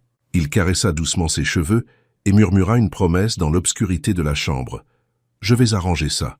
Je vais te donner l'enfance que tu mérites. Je le jure. » L'aube apporta un ciel clair après la tempête, mais la tranquillité du temps ne se reflétait pas dans la situation. Raphaël se réveilla sur le canapé de la chambre d'hôtel, où il avait dormi pour qu'Isabelle puisse avoir le lit entier. Elle dormait encore profondément. La première nuit de sommeil décent depuis des années, probablement. Il ne voulut pas la réveiller, mais il savait que la journée serait longue et compliquée. À 7 heures du matin, son téléphone sonna. C'était Marianne. « Raphaël, nous avons un problème. Claudine a effectivement déposé une plainte pour enlèvement au commissariat hier soir. Un mandat de perquisition et de saisie a été émis contre vous. La police vous cherche, vous et Isabelle. » L'estomac de Raphaël se serra. Mais ils doivent comprendre que je protégeais ma fille. Je le sais et vous le savez. Mais légalement, vous avez retiré une mineure de la garde de sa tutrice légale sans autorisation judiciaire. Techniquement, c'est un enlèvement, même si vos intentions étaient bonnes. Marianne fit une pause. Voici ce que nous allons faire. J'ai déjà pris un rendez-vous d'urgence avec un pédiatre privé à Thiers, le docteur Auguste Durand. Il est respecté et travaille fréquemment sur des affaires juridiques. Nous aurons besoin d'un rapport médical complet et officiel d'Isabelle. Ensuite, nous irons directement au tribunal pour enfants. Avec de la chance, nous obtiendrons une mesure de protection avant que la police ne vous trouve. Mais Raphaël, vous devez être préparé à la possibilité d'être détenu. Je comprends, dit Raphaël, regardant Isabelle encore endormie. Je ferai ce qu'il faut. Il réveilla Isabelle gentiment. Elle ouvrit les yeux et un instant parut confuse quant à l'endroit où elle se trouvait. Puis la mémoire revint, et elle s'assit rapidement, les yeux le cherchant. « Papa, tu es toujours là. »« Je suis toujours là, dit-il, s'asseyant au bord du lit, et je n'irai nulle part. Mais nous devons partir maintenant. Nous allons voir un médecin qui va t'examiner, et ensuite nous allons parler à des personnes importantes. Tu me fais confiance ?» Isabelle acquiesça, et Raphaël vit dans ce geste simple tout le poids de la responsabilité qu'il portait maintenant. Cet enfant lui faisait confiance, après des années d'abandon. Il ne pouvait pas échouer cette fois. Ils sortirent de l'hôtel par la sortie de derrière, une précaution que Raphaël savait probablement inutile, mais qu'il ne voulait pas risquer. Le trajet jusqu'à Thiers fut silencieux, Isabelle regardant par la fenêtre et touchant occasionnellement son bras, comme si elle avait besoin de confirmer qu'il était réel. Le cabinet du docteur Auguste Durand était moderne et bien équipé. Le médecin était un homme aux cheveux gris et aux yeux gentils, qui salua Isabelle d'un sourire chaleureux. « Bonjour Isabelle, mon nom est Dr Auguste. Je vais faire quelques examens sur toi aujourd'hui, d'accord? Rien qui fasse mal, je te promets. J'ai juste besoin de voir comment tu vas. » Isabelle regarda Raphaël qui acquiesça d'un air encourageant. « Tout va bien, ma fille. Je serai là avec toi tout le temps. » L'examen fut minutieux. Le docteur Auguste mesura et pesa Isabelle, fit des analyses de sang pour vérifier les niveaux nutritionnels, examina chaque centimètre de son corps documentant les marques, les hématomes et les callosités. Il prit des photographies cliniques avec le consentement de Raphaël. Il posa des questions douces sur l'alimentation, la routine de sommeil, les activités quotidiennes. Isabelle répondit à tout d'une voix basse mais honnête, et Raphaël vit le visage du médecin devenir de plus en plus sombre. Quand l'examen fut terminé, le docteur Auguste demanda à parler à Raphaël en privé. Dans son bureau, il alla droit au but. « Monsieur Dubois, cet enfant est en état de dénutrition sévère. Elle a 12 ans mais a le poids et la taille d'une enfant de 9 ans. Les analyses de sang préliminaires montrent des carences importantes en vitamines et minéraux. Les callosités sur les mains sont compatibles avec un travail manuel lourd et répétitif. Les cicatrices et hématomes à différents stades indiquent un traumatisme physique continu au cours des mois, voire des années. » Il fit une pause, retirant ses lunettes pour nettoyer les verres, un geste que Raphaël reconnut comme une façon de gérer l'émotion. En 25 ans de pédiatrie, j'ai vu de nombreux cas de négligence, mais peu d'entre eux aussi systématiques et prolongés que celui-ci. Mon rapport sera catégorique. Cette enfant a été soumise à la maltraitance, au travail des enfants et à une grave négligence. Elle a besoin d'un suivi nutritionnel immédiat, d'une thérapie psychologique, et plus important encore, elle doit être retirée définitivement de l'environnement où elle vivait. Raphaël sentit un immense soulagement mêlé de colère. Soulagement, parce qu'il avait enfin la confirmation médicale officielle dont il avait besoin. Colère parce que tout cela s'était produit pendant son absence, confortable dans sa vie à Paris. « Combien de temps pour que vous émettiez le rapport officiel ?» demanda-t-il. « Il est déjà en cours de préparation. Vous l'aurez dans 2 heures. » Le docteur Auguste le regarda sérieusement. « Et monsieur Dubois, je suis tenu par la loi de notifier les autorités de cette affaire. Je ferai une dénonciation formelle au Conseil de la protection de l'enfance et au parquet. S'il vous plaît, faites-le, dit Raphaël. Plus il y aura de personnes au courant, mieux ce sera. » En attendant le rapport, Raphaël emmena Isabelle déjeuner dans un restaurant proche. Elle commanda un plat simple de riz, haricots et poulet, mais quand la nourriture arriva, elle put à peine manger. Son estomac, habitué à si peu, se rebellait contre la quantité normale de nourriture. Raphaël observa avec le cœur serré comment elle mangeait lentement, par petites portions, comme si elle s'attendait à ce que quelqu'un lui enlève son assiette à tout moment. « Tu peux manger à ton rythme, » dit-il gentiment. « Personne ne va te l'enlever. Et quand tu auras fini, nous pourrons commander un dessert. Tout ce que tu veux. » Isabelle le regarda les yeux écarquillés. « Un dessert ?»« Oui, un dessert. De la glace, du pudding, un gâteau, ce que tu préfères. » Elle réfléchit un long moment puis murmura. « Je peux choisir n'importe quoi ?»« Un n'importe quoi, » confirma Raphaël, sentant sa gorge se serrer. Elle choisit un petit gâteau au chocolat, et quand il arriva, elle le mangea avec une expression de pure joie que Raphaël n'avait pas vue sur son visage depuis qu'elle était très petite. Ce fut un moment simple, mais pour lui cela signifiait tout. Cela signifiait qu'il y avait encore de l'espoir, qu'Isabelle était encore capable de ressentir de la joie. À 15 heures, le rapport médical en main, Raphaël, Isabelle et même Marianne étaient au tribunal pour enfants et famille de Trois-Vallées. La juge désignée pour les cas d'urgence était Patricia Mercier, une femme sérieuse d'une 50aine d'années, connue pour être rigoureuse mais juste. Marianne présenta le cas avec efficacité, remettant des copies du rapport médical, des photos, des vidéos de la voisine, du témoignage de la professeure, du journal d'Isabelle et de l'enregistrement de son récit de la veille. La juge examina tout en silence, son expression inaltérable, mais Raphaël vit quand elle arriva aux photos d'Isabelle dans l'enclos à cochons et dans la buanderie. Il vit le léger pincement de ses lèvres, la façon dont ses doigts serraient le papier plus fortement. Après presque 1 heure à réviser tout le matériel, la juge parla enfin. « C'est l'un des cas les plus troublants que j'ai jamais vus. Les preuves sont vastes et cohérentes. Il n'y a aucun doute que la mineure était soumise à des conditions dégradantes. » Elle regarda Raphaël. Monsieur Dubois, je dois être franche. Votre absence ces dernières années ne vous favorise pas. Un père qui ne visite pas sa fille pendant 3 ans soulève des questions sur son engagement envers la parentalité. Je sais votre honneur, dit Raphaël, gardant sa voix ferme. J'ai échoué en tant que père. Je n'ai aucune excuse pour mon absence, mais je suis là maintenant. Et je suis prêt à tout faire, absolument tout, pour protéger ma fille et lui donner la vie qu'elle mérite. La juge acquiesça. J'apprécie votre honnêteté. Sur la base des preuves présentées, j'accorde une mesure de protection temporaire. La mineure Isabelle Dubois restera sous la garde de son père biologique, Raphaël Dubois, pour une période initiale de 30 jours, durant laquelle il y aura des évaluations régulières par des assistants sociaux et des psychologues. La tutrice, Claudine Silva, est interdite de tout contact avec la mineure pendant cette période. De plus, j'ordonne que le parquet enquête sur les conditions dans lesquelles la mineure vivait en vue d'une éventuelle responsabilisation de la tutrice. Raphaël sentit les larmes de soulagement brûler ses yeux. « Merci, votre honneur. »« Merci. » Cependant, la juge continua, sa voix plus froide maintenant. « Il y a la question du mandat de perquisition émis contre vous. Techniquement, vous avez retiré une mineure de la garde légale sans autorisation. Bien que je comprenne vos motivations et que j'accorde la garde maintenant, je ne peux pas simplement ignorer la procédure légale. » Elle fit un geste, et 2 officiers de justice qui étaient dans la salle s'approchèrent. « Monsieur Dubois, vous êtes détenu temporairement jusqu'à ce que cette question soit résolue. Vous serez conduit au commissariat local où vous ferez une déposition formelle. Sur la base du contexte et des mesures de protection que j'émets, j'espère que vous serez libéré dans les 24 heures. Mais cela n'est pas sous ma juridiction. »« Papa !» cria Isabelle, se levant de la chaise où elle était assise tranquillement jusqu'alors. « Non, s'il vous plaît, n'emmenez pas mon père. » Raphaël s'agenouilla devant elle, tenant ses épaules. « Hé, tout va bien. Regarde-moi, tout va bien. Je vais bien, Mechi. Marianne s'occupera de toi pour aujourd'hui, et demain je serai de retour. Je te le promets. Mais et si tu ne reviens pas? Et si on me renvoie chez elle? Cela n'arrivera pas, dit Raphaël fermement.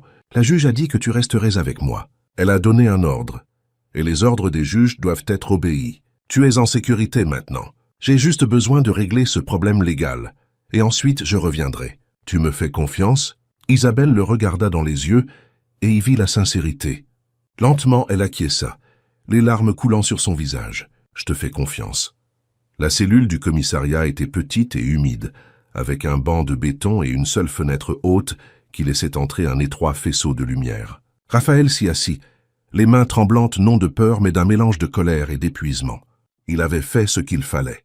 Il savait qu'il l'avait fait. Mais maintenant il était là, traité comme un criminel, tandis que sa fille était dehors, probablement effrayée et confuse.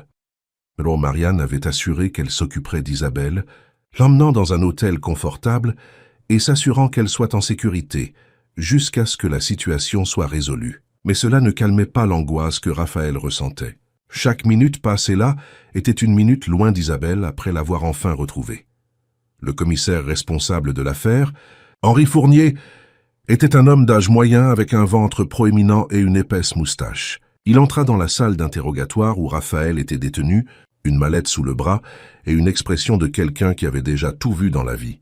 « Monsieur Dubois » commença-t-il, s'asseyant lourdement sur la chaise d'en face. « Je serai direct. La tutrice légale de la mineure, Claudine Silva, a déposé une plainte formelle pour enlèvement. Elle allègue que vous avez envahi sa propriété, pris l'enfant de force pendant une tempête et l'avez emmené sans permission. C'est grave, très grave. » Raphaël respira profondément, se forçant à garder son calme. « Commissaire, avec tout le respect, je n'ai rien envahi. J'ai vu ma fille être maltraitée, travailler sous une pluie battante, et quand elle a couru vers moi en demandant de l'aide, je n'allais pas simplement la laisser retourner dans cet enfer. Vous avez des preuves de cet abus supposé ?» demanda le commissaire, bien que son ton suggéra qu'il connaissait déjà la réponse. « Oui, j'en ai. Mon avocate a déjà dû tout envoyer à ce service. Vidéos, rapports médicaux, témoignages, tout est documenté. » Le commissaire hocha la tête. « J'ai vu le matériel. C'est convaincant, je ne le nierai pas. Mais vous comprenez que la procédure correcte aurait été d'alerter les autorités en premier et d'attendre qu'elles interviennent, et non de faire justice soi-même. Les autorités ont été alertées, » répondit Raphaël, sa voix montant légèrement. « Le Conseil de la protection de l'enfance a fait une visite. Un médecin a examiné ma fille. Tout le monde a vu que quelque chose n'allait pas. Mais pendant que les papiers étaient traités et les procédures suivies, Isabelle continuait dans cette maison, à souffrir. Je ne pouvais pas. Je n'allais pas laisser cela continuer un jour de plus quand elle est venue vers moi en demandant de l'aide. Le commissaire étudia Raphaël un long moment. Écoutez, officieusement, je comprends. Si c'était ma fille, j'aurais probablement fait la même chose. Mais officiellement, mes mains sont liées. Je dois traiter cette plainte. Vous devrez attendre l'audience de comparution immédiate demain. Si la juge estime qu'il n'y a pas eu de mauvaise foi ou de danger pour la mineure, vous serez libéré. Mais d'ici là, vous devrez rester ici. Raphaël acquiesça résigné. Il s'y était attendu. Meute Marianne l'avait prévenu. Il passa la nuit en cellule, incapable de dormir, pensant à Isabelle. Avait-elle réussi à dormir? Était-elle effrayée? Pensait-elle qu'il l'avait de nouveau abandonnée? À l'hôtel, Isabelle était en effet éveillée. Meute Marianne avait loué une chambre confortable avec 2 lits et essayait de la calmer, mais la fillette était inconsolable. « Il ne reviendra pas », sanglotait-elle. « Personne ne reste jamais. Ma mère est partie. Mon père est parti. Tout le monde part. » « Isabelle, dit Marianne gentiment, lui tenant les mains, « ton père n'est pas parti. Il est en train de régler des choses légales, mais il reviendra, je te le promets. » « Et tu sais comment je le sais? Parce que j'ai vu son regard quand il était avec toi. C'est le regard de quelqu'un qui n'abandonnera pas quoi qu'il arrive. » « Mais ils l'ont arrêté, » insista Isabelle. « Comment peut-il revenir s'il est arrêté? Il n'est pas vraiment arrêté. C'est une détention temporaire, une formalité. Demain, il sera libre et vous pourrez être ensemble. Tu dois juste faire un peu plus confiance. » Isabelle finit par s'endormir d'épuisement vers minuit, recroquevillée en boule sous les couvertures. Marianne resta éveillée, travaillant sur son ordinateur portable, préparant la défense pour l'audience du lendemain. Il y avait beaucoup en jeu. Ce n'était pas seulement la liberté de Raphaël, mais aussi l'avenir d'Isabelle. L'audience de comparution immédiate eut lieu à 9 heures du matin le lendemain au tribunal de Trois-Vallées. La salle était petite, avec des murs peints d'un beige institutionnel et des rangées de bancs en bois sombre. Raphaël fut amené menotté, ce qui fit échapper à Isabelle, assise à côté de Midge et Marianne, un cri étouffé. La juge, cette fois, était autre. Monsieur Roberte Dubois, une femme plus jeune que me. Patricia, aux cheveux roux attachés en queue de cheval, et à l'expression professionnelle mais non hostile. Claudine était de l'autre côté de la salle avec son avocat, Maître Paul Leclerc, un homme mince en costume gris et lunettes à monture métallique. L'audience commença par l'accusation. Monsieur Leclerc se leva et commença à dépeindre Raphaël comme un père absent, qui avait abandonné sa fille pendant des années et qui maintenant, pris d'une crise de culpabilité et peut-être d'autres motivations moins nobles, avait envahi une maison stable et enlevé l'enfant. Ma cliente, Claudine Silva, a accueilli cette fillette quand elle n'avait plus personne, dit l'avocat, sa voix théâtrale. Pendant 3 ans, elle lui a fourni un toit, de la nourriture, une éducation. Et comment est-elle récompensée? Par des accusations infondées et par l'enlèvement de la mineure qu'elle a élevée comme sa propre fille. Raphaël sentit la colère bouillir, mais Mec Marianne posa une main sur son bras, lui signalant de garder son calme. C'était son tour maintenant. Elle se leva avec sa mallette de preuves et commença méthodiquement. « Votre honneur, le récit de la défense serait émouvant s'il avait une base dans la réalité. Mais les faits racontent une histoire très différente. » Elle commença à présenter les preuves, une par une. Elle projeta la première vidéo de la voisine, celle d'Isabelle portant le lourd seau et se faisant insulter. La salle resta dans un silence absolu pendant qu'ils regardaient. Puis vint la vidéo de la pluie, Isabelle travaillant pendant que Claudine buvait sur la véranda. Et puis le pire, la vidéo d'Isabelle dormant sur le sol de la buanderie, enroulée dans un sac de nourriture. Après les vidéos, Marianne montra les photos du journal intime, projetées sur un grand écran pour que tous puissent lire. Les listes de tâches, les descriptions de faim et de peur, la phrase sur le journal qui fit s'étouffer plusieurs personnes dans la salle de choc. Elle appela Madame Véronique à témoigner. Elle monta à la barre avec une nervosité évidente, mais parla avec clarté. Elle décrivit les changements chez Isabelle au fil des ans, l'isolement progressif, les signes physiques de négligence, les callosités sur les mains qu'aucun enfant de 12 ans ne devrait avoir. Elle évitait de participer en classe, dit Véronique, sa voix se brisant légèrement. Non pas parce qu'elle ne connaissait pas les réponses, elle les connaissait toujours, mais parce qu'elle ne voulait pas qu'on voie ses mains. Elle avait honte des callosités, des ongles cassés, qu'une enfant ne devrait pas avoir honte de ses propres mains. Puis vint le rapport du docteur Auguste Durand, lu à voix haute par Marianne elle-même. Dénutrition sévère, poids et taille inférieurs à la normale, callosité et cicatrices compatibles avec un travail manuel lourd, carences nutritionnelles importantes, signes de traumatisme physique et psychologique prolongé. Finalement, Marianne fit venir la représentante du Conseil de la protection de l'enfance, Madame Hélène, qui confirma la visite à la maison et ce qu'elles avaient trouvé. Le grenier humide où Isabelle dormait, les conditions précaires, l'état physique de l'enfant. Votre honneur, conclut Marianne, ce n'est pas le cas d'un père ravisseur. C'est le cas d'un père qui a enfin pris conscience de l'horreur que vivait sa fille et a pris la seule mesure que toute personne décente prendrait. Il a protégé son enfant. Oui, il aurait dû suivre les voies légales. Mais quand votre fille court vers vous sous une pluie battante, tremblant de peur et suppliant de ne pas revenir, quel père aurait eu la froideur de dire non et d'attendre les procédures bureaucratiques? La salle resta silencieuse. La juge regarda Claudine, assise le visage rouge, les mains serrées sur ses genoux. « Madame Claudine, dit la juge, souhaitez-vous dire quelque chose pour votre défense ?» Claudine se leva, tremblante. Elle commença à parler, la voix d'abord forte et défensive. « J'ai fait de mon mieux. Cette fillette était difficile, désobéissante. Elle avait besoin de discipline. Je n'ai pas d'argent dans trop. Je ne peux pas lui offrir de luxe. Elle devait aider. Elle devait apprendre à travailler. » La juge l'interrompit. « Vous appelez discipline le fait de faire travailler une enfant de 12 ans jusqu'à la dénutrition? De la faire travailler, jusqu'à ce que ses mains soient calleuses comme celles d'un adulte. De la faire dormir dans un enclos à cochons? Claudine vacille. » Sa voix devint plus basse, moins assurée. Ce n'était que quelques fois, quand elle se comportait mal, quand je buvais un peu et que je perdais patience. « Et le journal ?» demanda la juge, sa voix glaciale. « Vous avez fait utiliser du journal à une enfant à la place du papier toilette. C'était pour économiser, murmura Claudine. Mais maintenant il y avait des larmes dans ses yeux. Cela ne semblait pas si grave sur le moment. J'étais en colère. J'étais fatigué. » La juge secoua la tête, l'expression de dégoût à peine dissimulée. « Ce n'est pas de la discipline, Madame Claudine. C'est de l'abus, c'est de la cruauté. Et vous allez en répondre. » Elle se tourna vers Raphaël. « Monsieur Dubois, vous avez agi en dehors des procédures légales appropriées. C'est un fait. Mais compte tenu des circonstances extrêmes et du bien-être évident de la mineure, je prononce votre libération immédiate, sans accusation.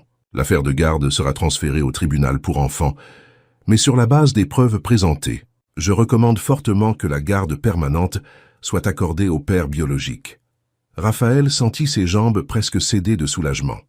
Les menottes furent retirées et Raphaël se frotta les poignets, digérant encore ce qui venait de se passer, qu'il regarda où Isabelle était assise et vit les larmes couler sur son visage. Mais cette fois c'étaient des larmes de soulagement. Il s'approcha d'elle et la serra fort dans ses bras, ne se souciant pas de qui regardait ou de ce qu'il penserait. « J'ai dit que je reviendrais, » murmura-t-il à son oreille. « Je reviendrai toujours. » La juge frappa le marteau une dernière fois. « Quant à Madame Claudine Silva, j'ordonne une enquête complète de la part du parquet. Les accusations incluent la maltraitance de mineurs, le travail des enfants, la négligence grave et l'abus psychologique. De plus, elle est interdite de tout contact, direct ou indirect, avec la mineure Isabelle Dubois. En cas de non-respect de cette ordonnance, elle sera immédiatement arrêtée. » Claudine pleurait maintenant, le masque de dureté complètement brisé. Son avocat tentait de la consoler, mais elle le repoussa. Soudain, elle se leva, ignorant les protestations de l'avocat, et regarda directement Isabelle. « Je suis désolée, dit-elle, la voix brisée. Je suis désolée pour tout. Je n'étais pas comme ça. Ça n'aurait pas dû être comme ça. Quand ta mère est décédée et que tu es venue vivre avec moi, j'avais de bonnes intentions. Mais j'étais seule, sans argent, en colère contre la vie. Et l'alcool. L'alcool m'a transformée en quelque chose que je ne reconnais pas. » Elle essuya ses larmes du revers de la main. « Tu ne méritais rien de ce que j'ai fait. Rien. J'ai imposé des tâches trop lourdes. J'ai refusé de te nourrir quand tu avais faim. J'ai crié des choses horribles. Je t'ai fait dormir dans des endroits où aucun enfant ne devrait dormir. Et tout cela parce que j'étais brisée à l'intérieur et que j'ai fini par te briser aussi. » Isabelle se tenait à côté de Raphaël, son corps tendu. Claudine fit un pas en avant, mais les officiers de justice se rapprochèrent, prêts à intervenir. Elle s'arrêta et se contenta de regarder la fillette dont elle avait fait un enfer. « Je n'attends pas ton pardon, continua Claudine. Je ne le mérite pas. Mais il faut que tu saches que je suis désolé, profondément, et que je porterai le poids de ce que j'ai fait pour le reste de ma vie. » La salle était silencieuse. Isabelle, pour la première fois depuis le début, parla directement à Claudine. Sa voix était petite mais ferme. « Vous m'avez fait du mal, beaucoup. Il y a des nuits où je me réveillais en pleurant de faim, des jours où je n'arrivais pas à me lever, parce que mon corps me faisait tellement mal. Vous m'avez fait sentir que je ne valais rien, que j'étais un fardeau, que personne ne voulait de moi. » Claudine sanglota plus fort, mais Isabelle continua. « Mais je ne veux pas être comme vous. Je ne veux pas porter de colère et faire souffrir d'autres personnes à cause d'elle. Alors je ne sais pas si je vous pardonne, mais je ne laisserai pas non plus ce que vous avez fait détruire le reste de ma vie. Je veux juste aller de l'avant. Je veux être heureuse. Je veux vivre avec mon père et être juste une fille normale. » Les mots d'Isabelle résonnèrent dans la salle, et Raphaël ressentit une immense fierté pour le courage de sa fille. Elle avait traversé tant de choses, et pourtant elle parvenait à articuler ses sentiments, à rester ferme. La juge, visiblement émue, fit signe aux officiers. « Emmenez la prévenue. » L'audience est levée. Dans les jours qui suivirent, Raphaël et Isabelle commencèrent à construire une nouvelle vie ensemble. Le processus légal était toujours en cours. La garde était encore temporaire, mais il y avait un véritable espoir maintenant. Raphaël loua une petite maison confortable à Trois-Vallées, près d'un parc où Isabelle avait l'habitude de jouer quand elle était plus jeune. Il voulait qu'elle retrouve une familiarité, des racines, tout en construisant de nouveaux commencements.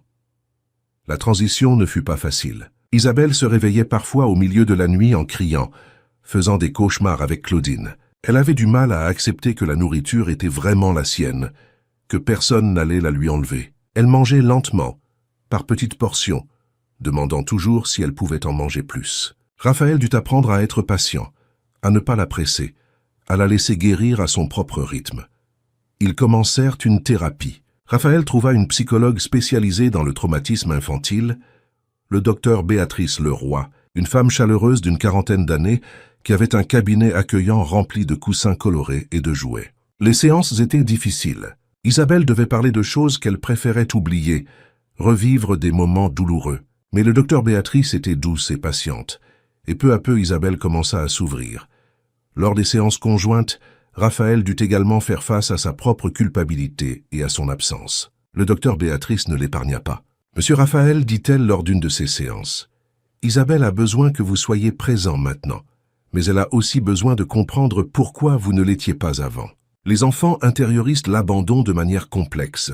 Elle pourrait penser qu'elle n'était pas digne de votre amour, qu'elle a fait quelque chose de mal pour que vous partiez. »« Je ne suis pas parti parce que je ne l'aimais pas, » protesta Raphaël. « Je suis parti parce que j'étais lâche, parce que je ne savais pas comment être un père seul.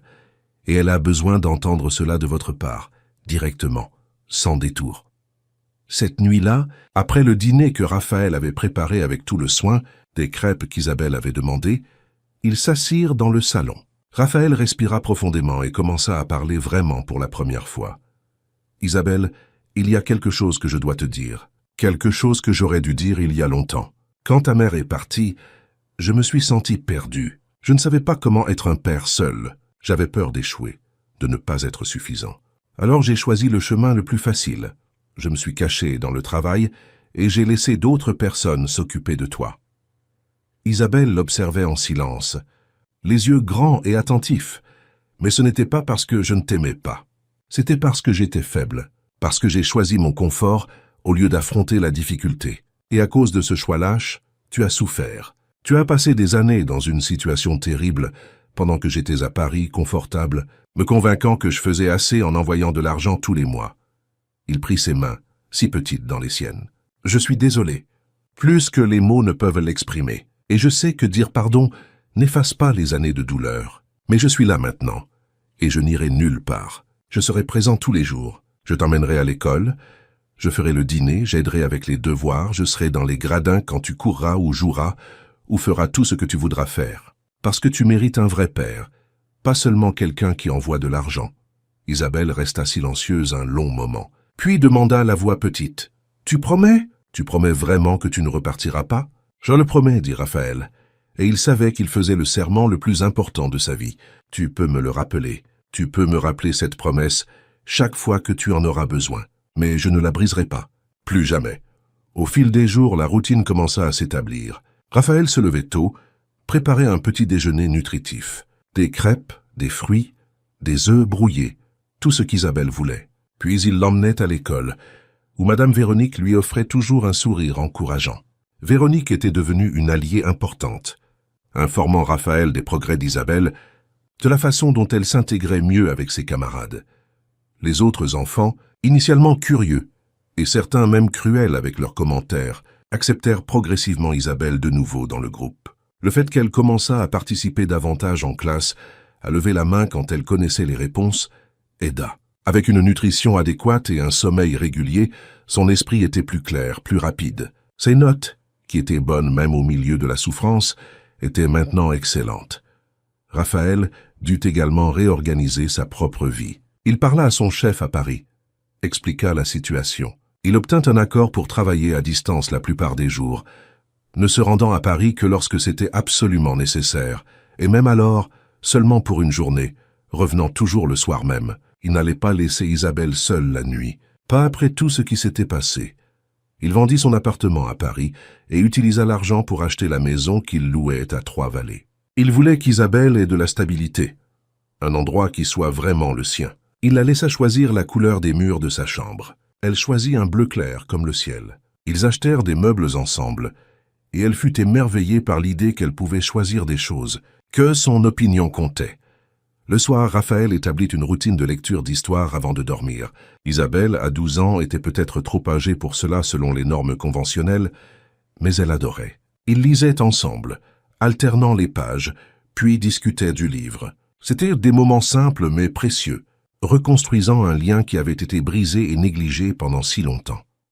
Quelques mois après le début de cette nouvelle vie, arriva le jour de l'audience finale de garde. Raphaël était nerveux, bien que Mame Marianne lui ait assuré qu'avec toutes les preuves et les progrès démontrés, la garde permanente était pratiquement certaine. Pourtant, il ne se détendrait pas avant d'entendre la décision officielle.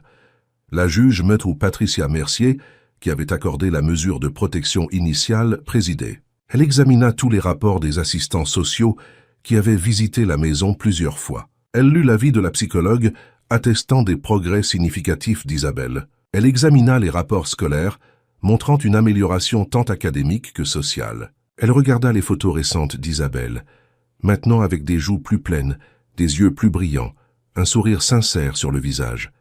Finalement, la juge appela Isabelle à parler. La fillette monta à la barre moins effrayée cette fois et répondit aux questions avec clarté.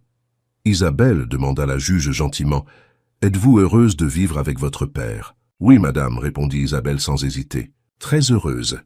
Pouvez-vous me raconter un peu comment est votre vie maintenant ?»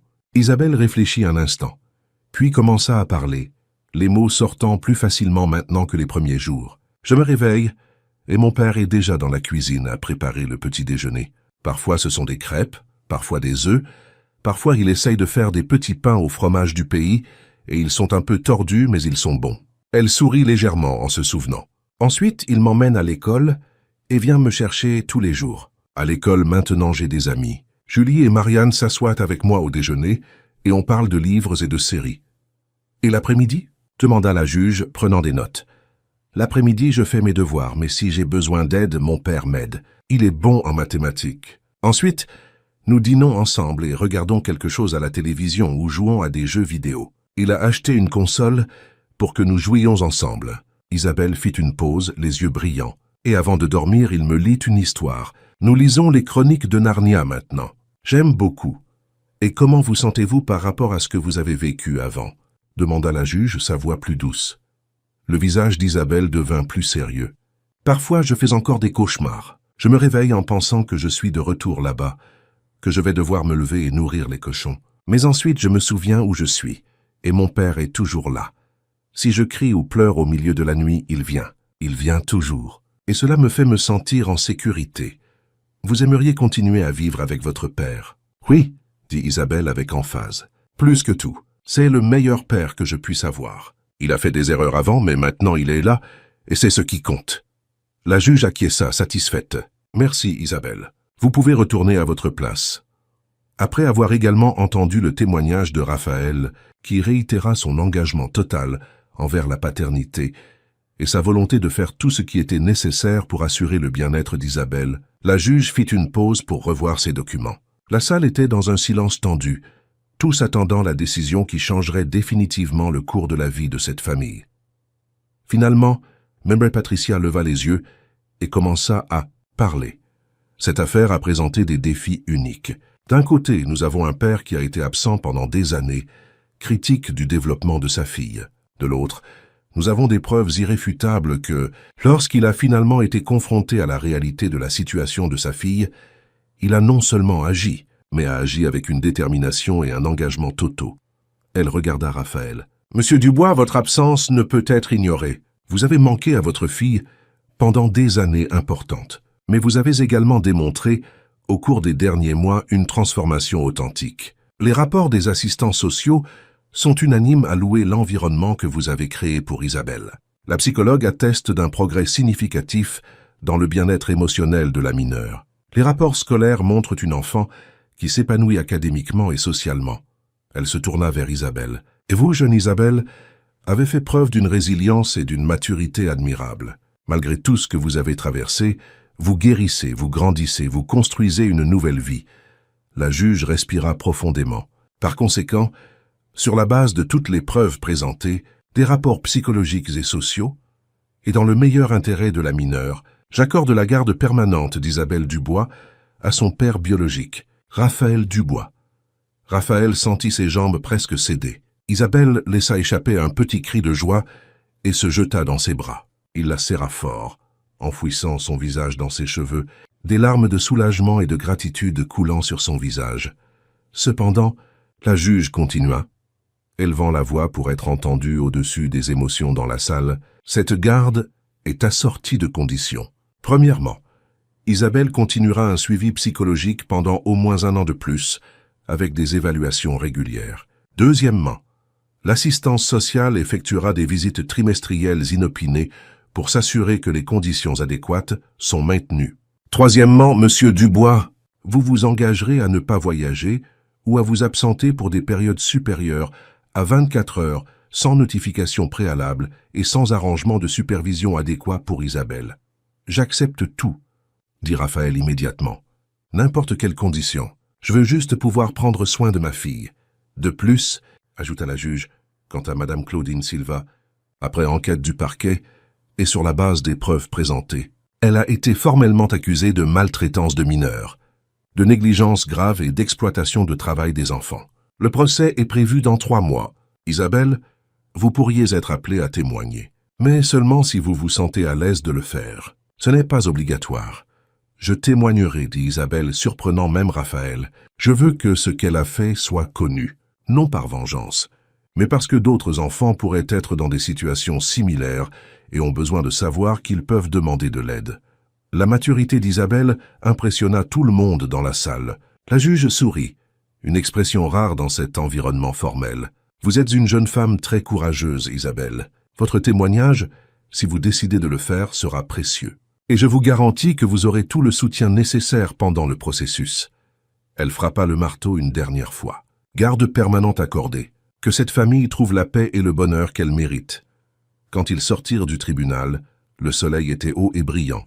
Raphaël et Isabelle s'arrêtèrent sur le perron, respirant simplement, absorbant le sens de ce moment. C'était officiel maintenant. Ils étaient une vraie famille, reconnue par la loi, protégée par des mesures judiciaires. « Papa, dit Isabelle, sa voix pleine d'émotion qu'elle n'essayait plus de cacher. Je peux te demander quelque chose. N'importe quoi, répondit Raphaël. Pouvons-nous aller au parc, celui près de la maison? J'y allais quand j'étais petite, avant que maman ne parte. Je veux y créer de nouveaux commencements. Bien sûr que nous le pouvons. Ils allèrent au parc, un endroit simple avec quelques jeux rouillés, des bancs en bois et une zone herbeuse où les enfants couraient et jouaient. Isabelle marcha jusqu'au balançoire, quelque chose qu'elle n'avait pas fait depuis des années. Raphaël la poussa doucement, et elle commença à se balancer, d'abord lentement, puis plus haut, plus vite. Et puis elle rit, un rire authentique, libre, plein de joie pure. Raphaël sentit sa poitrine se serrer d'émotion. Ce son, ce rire, était tout ce pourquoi il avait lutté. C'était la preuve qu'il y avait encore de l'espoir, que les enfants étaient résilients, que l'amour et l'attention pouvaient guérir même les blessures les plus profondes. Dans les mois suivants, la vie continua de s'améliorer. Isabelle commença à participer à des activités parascolaires à l'école. Elle rejoignit l'équipe d'athlétisme et découvrit qu'elle était douée pour la course de fond. Toute cette résistance qu'elle avait développée en portant de lourds sauts et en travaillant des heures était maintenant canalisée vers quelque chose de positif. La professeure d'éducation physique, Madame Martine, fut impressionnée par sa détermination et commença à l'entraîner spécialement. Raphaël assistait à tous les entraînements et compétitions, toujours dans les gradins, toujours à l'encourager. Quand Isabelle gagna sa première médaille, 3e place à une course régionale, elle courut vers lui les yeux brillants et le serra fort dans ses bras. « J'ai réussi, papa. J'ai réussi. J'ai toujours su que tu y arriverais, » répondit-il fier. La thérapie continuait, mais les séances étaient moins intenses maintenant. Isabelle traitait le traumatisme, apprenait à gérer les déclencheurs, développait des mécanismes d'adaptation sains. Le docteur Béatrice était impressionné par les progrès. « C'est l'une des patientes les plus résilientes que j'ai jamais eues, » dit-elle à Raphaël lors d'une séance individuelle. « L'amour et la stabilité que vous lui apportez font toute la différence. » Quant à Claudine, le procès eut lieu comme prévu. Isabelle témoigna comme elle l'avait promis. Ce fut difficile de revivre tout cela devant des étrangers, mais elle resta ferme. Elle parla clairement de ce qu'elle avait vécu, de la faim, du travail forcé, des punitions cruelles. Elle ne pleura pas, ne cria pas, elle raconta juste la vérité. Le jury n'eut aucun doute. Claudine fut reconnue coupable de toutes les accusations. La sentence fut sévère. 3 ans de régime de semi-liberté, avec obligation de suivre un traitement pour l'alcoolisme et un suivi psychologique. De plus, elle fut interdite de tout contact permanent avec des mineurs et d'exercer toute fonction de tutelle ou de garde. Quand la sentence fut lue, Claudine pleura. Mais Isabelle, assise à côté de Raphaël, acquiesça simplement. Justice avait été rendue. Il ne s'agissait pas de vengeance, mais de reconnaissance. Reconnaissance que ce qui s'était passé était mal, que les enfants méritent protection, que les adultes qui abusent de cette confiance doivent répondre de leurs actes. Après le procès, Isabelle était étrangement calme. Quand Raphaël lui demanda comment elle se sentait, elle réfléchit un long moment avant de répondre. « Je me sens libre, comme si un poids que je ne savais même pas porter avait été enlevé. Maintenant, je peux vraiment aller de l'avant. » Et c'est exactement ce qu'elle fit. Chaque jour qui passait, Isabelle devenait davantage la fillette qu'elle aurait dû être tout le temps. Joueuse parfois, sérieuse quand il le fallait. Curieuse, intelligente, pleine de rêves et d'espoir. Elle se fit plus d'amis, alla à des fêtes d'anniversaire, eut sa première soirée pyjama. Des choses normales, ordinaires, qui pour elle étaient extraordinaires parce que si longtemps elles lui avaient été refusées. Raphaël changea aussi. Il n'était plus l'homme absent, concentré uniquement sur le travail. Il avait découvert qu'être père n'était pas un fardeau, mais une joie. Ouais, il y avait des défis, il y avait des jours difficiles, où Isabelle avait des rechutes émotionnelles, où les cauchemars revenaient, où la peur la paralysait. Mais il était là, toujours, et cela faisait toute la différence. Il commença à fréquenter un groupe de soutien pour les parents, où il rencontra d'autres personnes confrontées à des situations difficiles. Il partagea son histoire, apprit des histoires des autres, construisit un réseau de soutien. Il réalisa qu'il n'était pas seul, que de nombreux parents luttaient avec la culpabilité et le regret, mais que l'important était ce qu'ils faisaient au présent.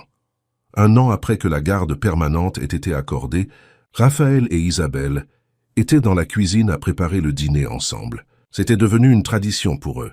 Cuisiner ensemble le samedi. Aujourd'hui, ils faisaient des lasagnes, une recette qu'Isabelle avait trouvée en ligne et voulait essayer. Pendant qu'ils montaient les couches de pâtes, de sauce et de fromage, la musique jouait à la radio et Isabelle fredonnait. Raphaël l'observait discrètement, émerveillé par la transformation. La fillette maigre et effrayée qu'il avait trouvée dans cette arrière-cour il y a 1 an n'existait plus. À sa place se trouvait une adolescente en bonne santé, aux joues roses, aux yeux brillants et un sourire qui apparaissait fréquemment. « Papa, » dit Isabelle soudainement, posant la dernière couche de fromage, « je peux te poser une question ?»« Bien sûr, toujours. Tu regrettes d'être venu me chercher, d'avoir changé toute ta vie. » Raphaël arrêta ce qu'il faisait et se tourna complètement vers elle. « Isabelle, regarde-moi. » Elle leva les yeux et il continua. « Le seul regret que j'ai est de ne pas l'avoir fait avant. Chaque seconde que j'ai passée loin de toi, chaque jour que je t'ai laissé souffrir pendant que je vivais confortablement à Paris, cela me pèse. Mais venir te chercher, changer ma vie, être ici avec toi, C'est la meilleure décision que j'ai jamais prise. Tu n'es pas un fardeau. Tu es ma fille, ma joie, ma raison de me lever tous les jours et d'essayer d'être meilleure. Isabelle sourit, ce sourire que Raphaël voyait maintenant tous les jours et qui serrait encore son cœur de gratitude. Je t'aime, papa. Je t'aime aussi, ma fille, plus que les mots ne peuvent le dire. Ils mirent les lasagnes au four et, en attendant qu'elles cuisent, s'assirent sur le canapé pour jouer aux jeux vidéo, ce qui était devenu un rituel pour eux. Isabelle devenait très douée et gagnait la plupart des parties, mais Raphaël s'en moquait. Perdre contre elle signifiait qu'elle était heureuse, engagée, vivant une vie d'adolescente normale. Pendant le dîner, ils parlèrent des projets pour les vacances scolaires qui approchaient. Isabelle voulait aller à la plage, quelque chose qu'elle n'avait jamais fait. Raphaël avait déjà cherché et trouvé un hôtel familial au Lavandou avec piscine et accès direct à la plage. Ils avaient commencé à planifier le voyage et l'enthousiasme d'Isabelle était contagieux. Après le dîner, pendant qu'ils faisaient la vaisselle ensemble, le téléphone de Raphaël sonna. C'était le docteur Béatrice, la psychologue. Elle demandait à parler aux deux lors de la prochaine séance de thérapie au sujet des progrès d'Isabelle et peut-être de réduire la fréquence des consultations. « C'est une bonne chose ?» demanda Isabelle quand il raccrocha, l'anxiété apparaissant momentanément dans ses yeux. « C'est excellent, » assura Raphaël. « Cela signifie que tu vas tellement mieux que tu n'as pas besoin de thérapie toutes les semaines. Mais si tu veux continuer à y aller, nous continuerons. Il n'y a pas de hâte. Je pense que je suis prête à espacer davantage les séances, dit Isabelle pensivement. Je me sens beaucoup mieux maintenant. J'ai encore de mauvais jours, mais ils sont de moins en moins nombreux. Et quand j'en ai, je sais que tu es là. Je serai toujours là, promit Raphaël une fois de plus. Cette nuit-là, quand ils allèrent se coucher, Raphaël lut un autre chapitre de Narnia à Isabelle. Ils avaient presque fini le livre et planifièrent déjà le prochain. Quand il ferma le livre, Isabelle bâilla et se blottit sous les couvertures, si différente de ce sac de nourriture qu'elle avait utilisé il y a 1 an. « Papa, dit-elle d'une voix endormie, tu te souviens de cette promesse que tu as faite ? Le premier jour, quand tu m'as vu dans l'arrière-cour ?» Raphaël se souvenait parfaitement. Cette promesse était devenue le moteur qui l'avait propulsé à travers tous les obstacles légaux, toutes les difficultés, toutes les nuits de doute. Je me souviens. J'ai dit que je reviendrais et que je te sortirais de là. Tu as tenu ta promesse, murmura-t-elle, les yeux déjà fermés. Tu as vraiment tenu ta promesse. Et je continuerai à la tenir tous les jours, répondit-il, en l'embrassant sur le front. Bonne nuit, ma fille. Bonne nuit, papa. Les mois continuèrent de passer et la vie devint une routine heureuse et stable. L'école organisa une compétition d'athlétisme interdépartementale et Isabelle fut sélectionnée pour représenter Trois-Vallées. Elle s'entraîna intensément, avec une détermination qui impressionnait même les entraîneurs les plus expérimentés. Raphaël la soutenait à chaque pas, se levant tôt pour courir avec elle avant l'école, préparant des repas nutritifs pour son entraînement, étant toujours présent. Le jour de la compétition arriva un samedi ensoleillé d'octobre. Le stade de Lyon était rempli d'élèves de diverses écoles, de parents dans les gradins, l'air chargé de nervosité et d'excitation. Raphaël était dans les gradins avec Madame Véronique, qui était venue soutenir ses élèves, et Marianne, qui était devenue une amie de la famille au fil de l'année. Quand Isabelle fut appelée sur la piste, Raphaël sentit son cœur s'accélérer. Elle était magnifique dans son uniforme scolaire, les cheveux attachés en une queue de cheval haute, la concentration visible sur son visage. Quand elle regarda les gradins et le vit, elle sourit et fit un signe de la main. Il lui fit un signe en retour, fier. La course fut intense.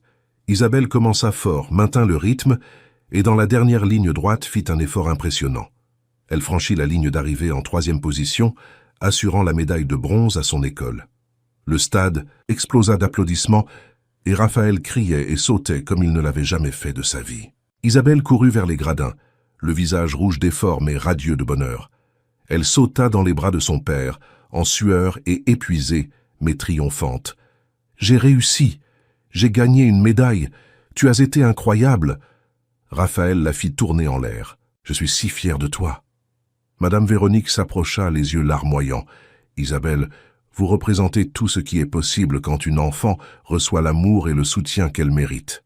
Félicitations. » Pendant qu'Isabelle recevait sa médaille sur le podium, Raphaël prit une photo. Plus tard, cette photo serait encadrée et placée sur le mur du salon. Un rappel permanent du chemin qu'ils avaient parcouru, de la transformation qu'ils avaient accomplie ensemble. Après la compétition, ils allèrent célébrer dans un restaurant qu'Isabelle avait choisi. Pendant le dîner, entourée de personnes qui l'aimaient et la soutenaient, elle était radieuse. Elle parlait avec animation de la course, de ses projets futurs, de comment elle voulait continuer à courir et peut-être un jour participer à de plus grandes compétitions. Raphaël l'observait, le cœur débordant. C'était la fille qu'il avait failli perdre. C'était l'enfant qui avait été brisé mais qui avait trouvé la force de se reconstruire. Et il avait eu le privilège d'être à ses côtés dans ce voyage. Sur le chemin du retour, déjà la nuit, Isabelle s'endormit sur la banquette arrière de la voiture, la médaille toujours autour du cou. Raphaël la regardait dans le rétroviseur de temps en temps, s'assurant qu'elle allait bien, une habitude qu'il ne perdrait probablement jamais. Quand ils arrivèrent à la maison, elle se réveilla somnolente et il l'aida à entrer. Pendant qu'elle se préparait à dormir, Raphaël alla au bureau et ouvrit le dossier qu'il avait créé 1 an auparavant. Toutes ces photos douloureuses, ces vidéos terribles, ces notes désespérées. Il regarda tout cela maintenant avec une perspective différente. Ce n'était pas seulement une preuve de souffrance, c'était un témoignage de survie. C'était la preuve que même dans les situations les plus sombres, il y avait de l'espoir. Il ferma le dossier et le rangea dans un tiroir verrouillé. Il n'en avait plus besoin au quotidien, mais il le garderait. Peut-être qu'un jour, quand Isabelle serait plus âgée, elle voudrait voir. Voudrait se souvenir d'où elle venait, de la bataille qu'elle avait gagnée, de la force qu'elle avait toujours eue en elle. Il retourna dans la chambre d'Isabelle pour lui souhaiter bonne nuit. Elle était déjà au lit, la médaille soigneusement placée sur la table de chevet où elle pouvait la voir. « Papa, dit-elle quand il entra, aujourd'hui a été l'un des meilleurs jours de ma vie. Ce fut l'un des miens aussi, répondit-il, s'asseyant au bord du lit. Tu sais ce qui a été le plus spécial? Ce n'était pas de gagner la médaille, c'était de regarder les gradins et de te voir là, de voir que tu m'encourageais, que tu te souciais de moi. Il y a tant d'enfants dont les parents n'apparaissent pas. Mais toi, tu apparais toujours. Et j'apparaîtrai toujours, promit Raphaël, pour chaque course, chaque présentation, chaque moment important ou non important. Je serai là. Je sais, dit Isabelle, ses yeux brillant dans la douce lumière de la lampe de chevet. Et cela fait toute la différence. Cette nuit-là, après qu'Isabelle se fut endormie, Raphaël sortit sur la véranda à l'arrière de la maison. C'était une nuit claire, avec des étoiles visibles dans le ciel. Il pensa à tout ce qui s'était passé au cours de la dernière année. Les batailles légales, les nuits de doute, les moments de peur et d'incertitude, mais aussi les moments de joie, les petits progrès, les victoires quotidiennes de voir Isabelle se transformer d'une enfant brisée en une adolescente forte et heureuse. Il pensa à Claudine, purgeant sa peine, espérant qu'elle se soignait et faisait face à ses propres démons. Il ne ressentait plus de colère envers elle, seulement une tristesse lointaine pour ce qu'elle était devenue et les choix qu'elle avait faits. Il pensa à la mère d'Isabelle, qui était partie si tôt, laissant un vide qu'il avait été trop lâche pour combler initialement. Il espérait que, où qu'elle soit, elle pourrait voir comment Isabelle allait maintenant, qu'elle pourrait voir que, malgré tout, sa fille allait bien. Elle était aimée, elle était en sécurité, et il pensa à lui-même, à l'homme qu'il était 1 an auparavant, concentré sur le travail, absent, se cachant de ses responsabilités. Cet homme n'existait plus. À sa place se trouvait un père, dévoué, présent, prêt à faire n'importe quel sacrifice pour le bonheur de sa fille. Le voyage n'avait pas été facile. Il avait été douloureux, complexe, rempli d'obstacles légaux et émotionnels. Mais chaque seconde, chaque défi, chaque larme en avait valu la peine. Parce qu'au final, il avait quelque chose qu'aucun travail, aucune promotion, aucun succès professionnel ne pouvait lui donner. L'amour inconditionnel de sa fille et la paix de savoir qu'il faisait ce qu'il fallait. L'enfance d'Isabelle, volée par des années d'abus et de négligence, lui avait finalement été rendue.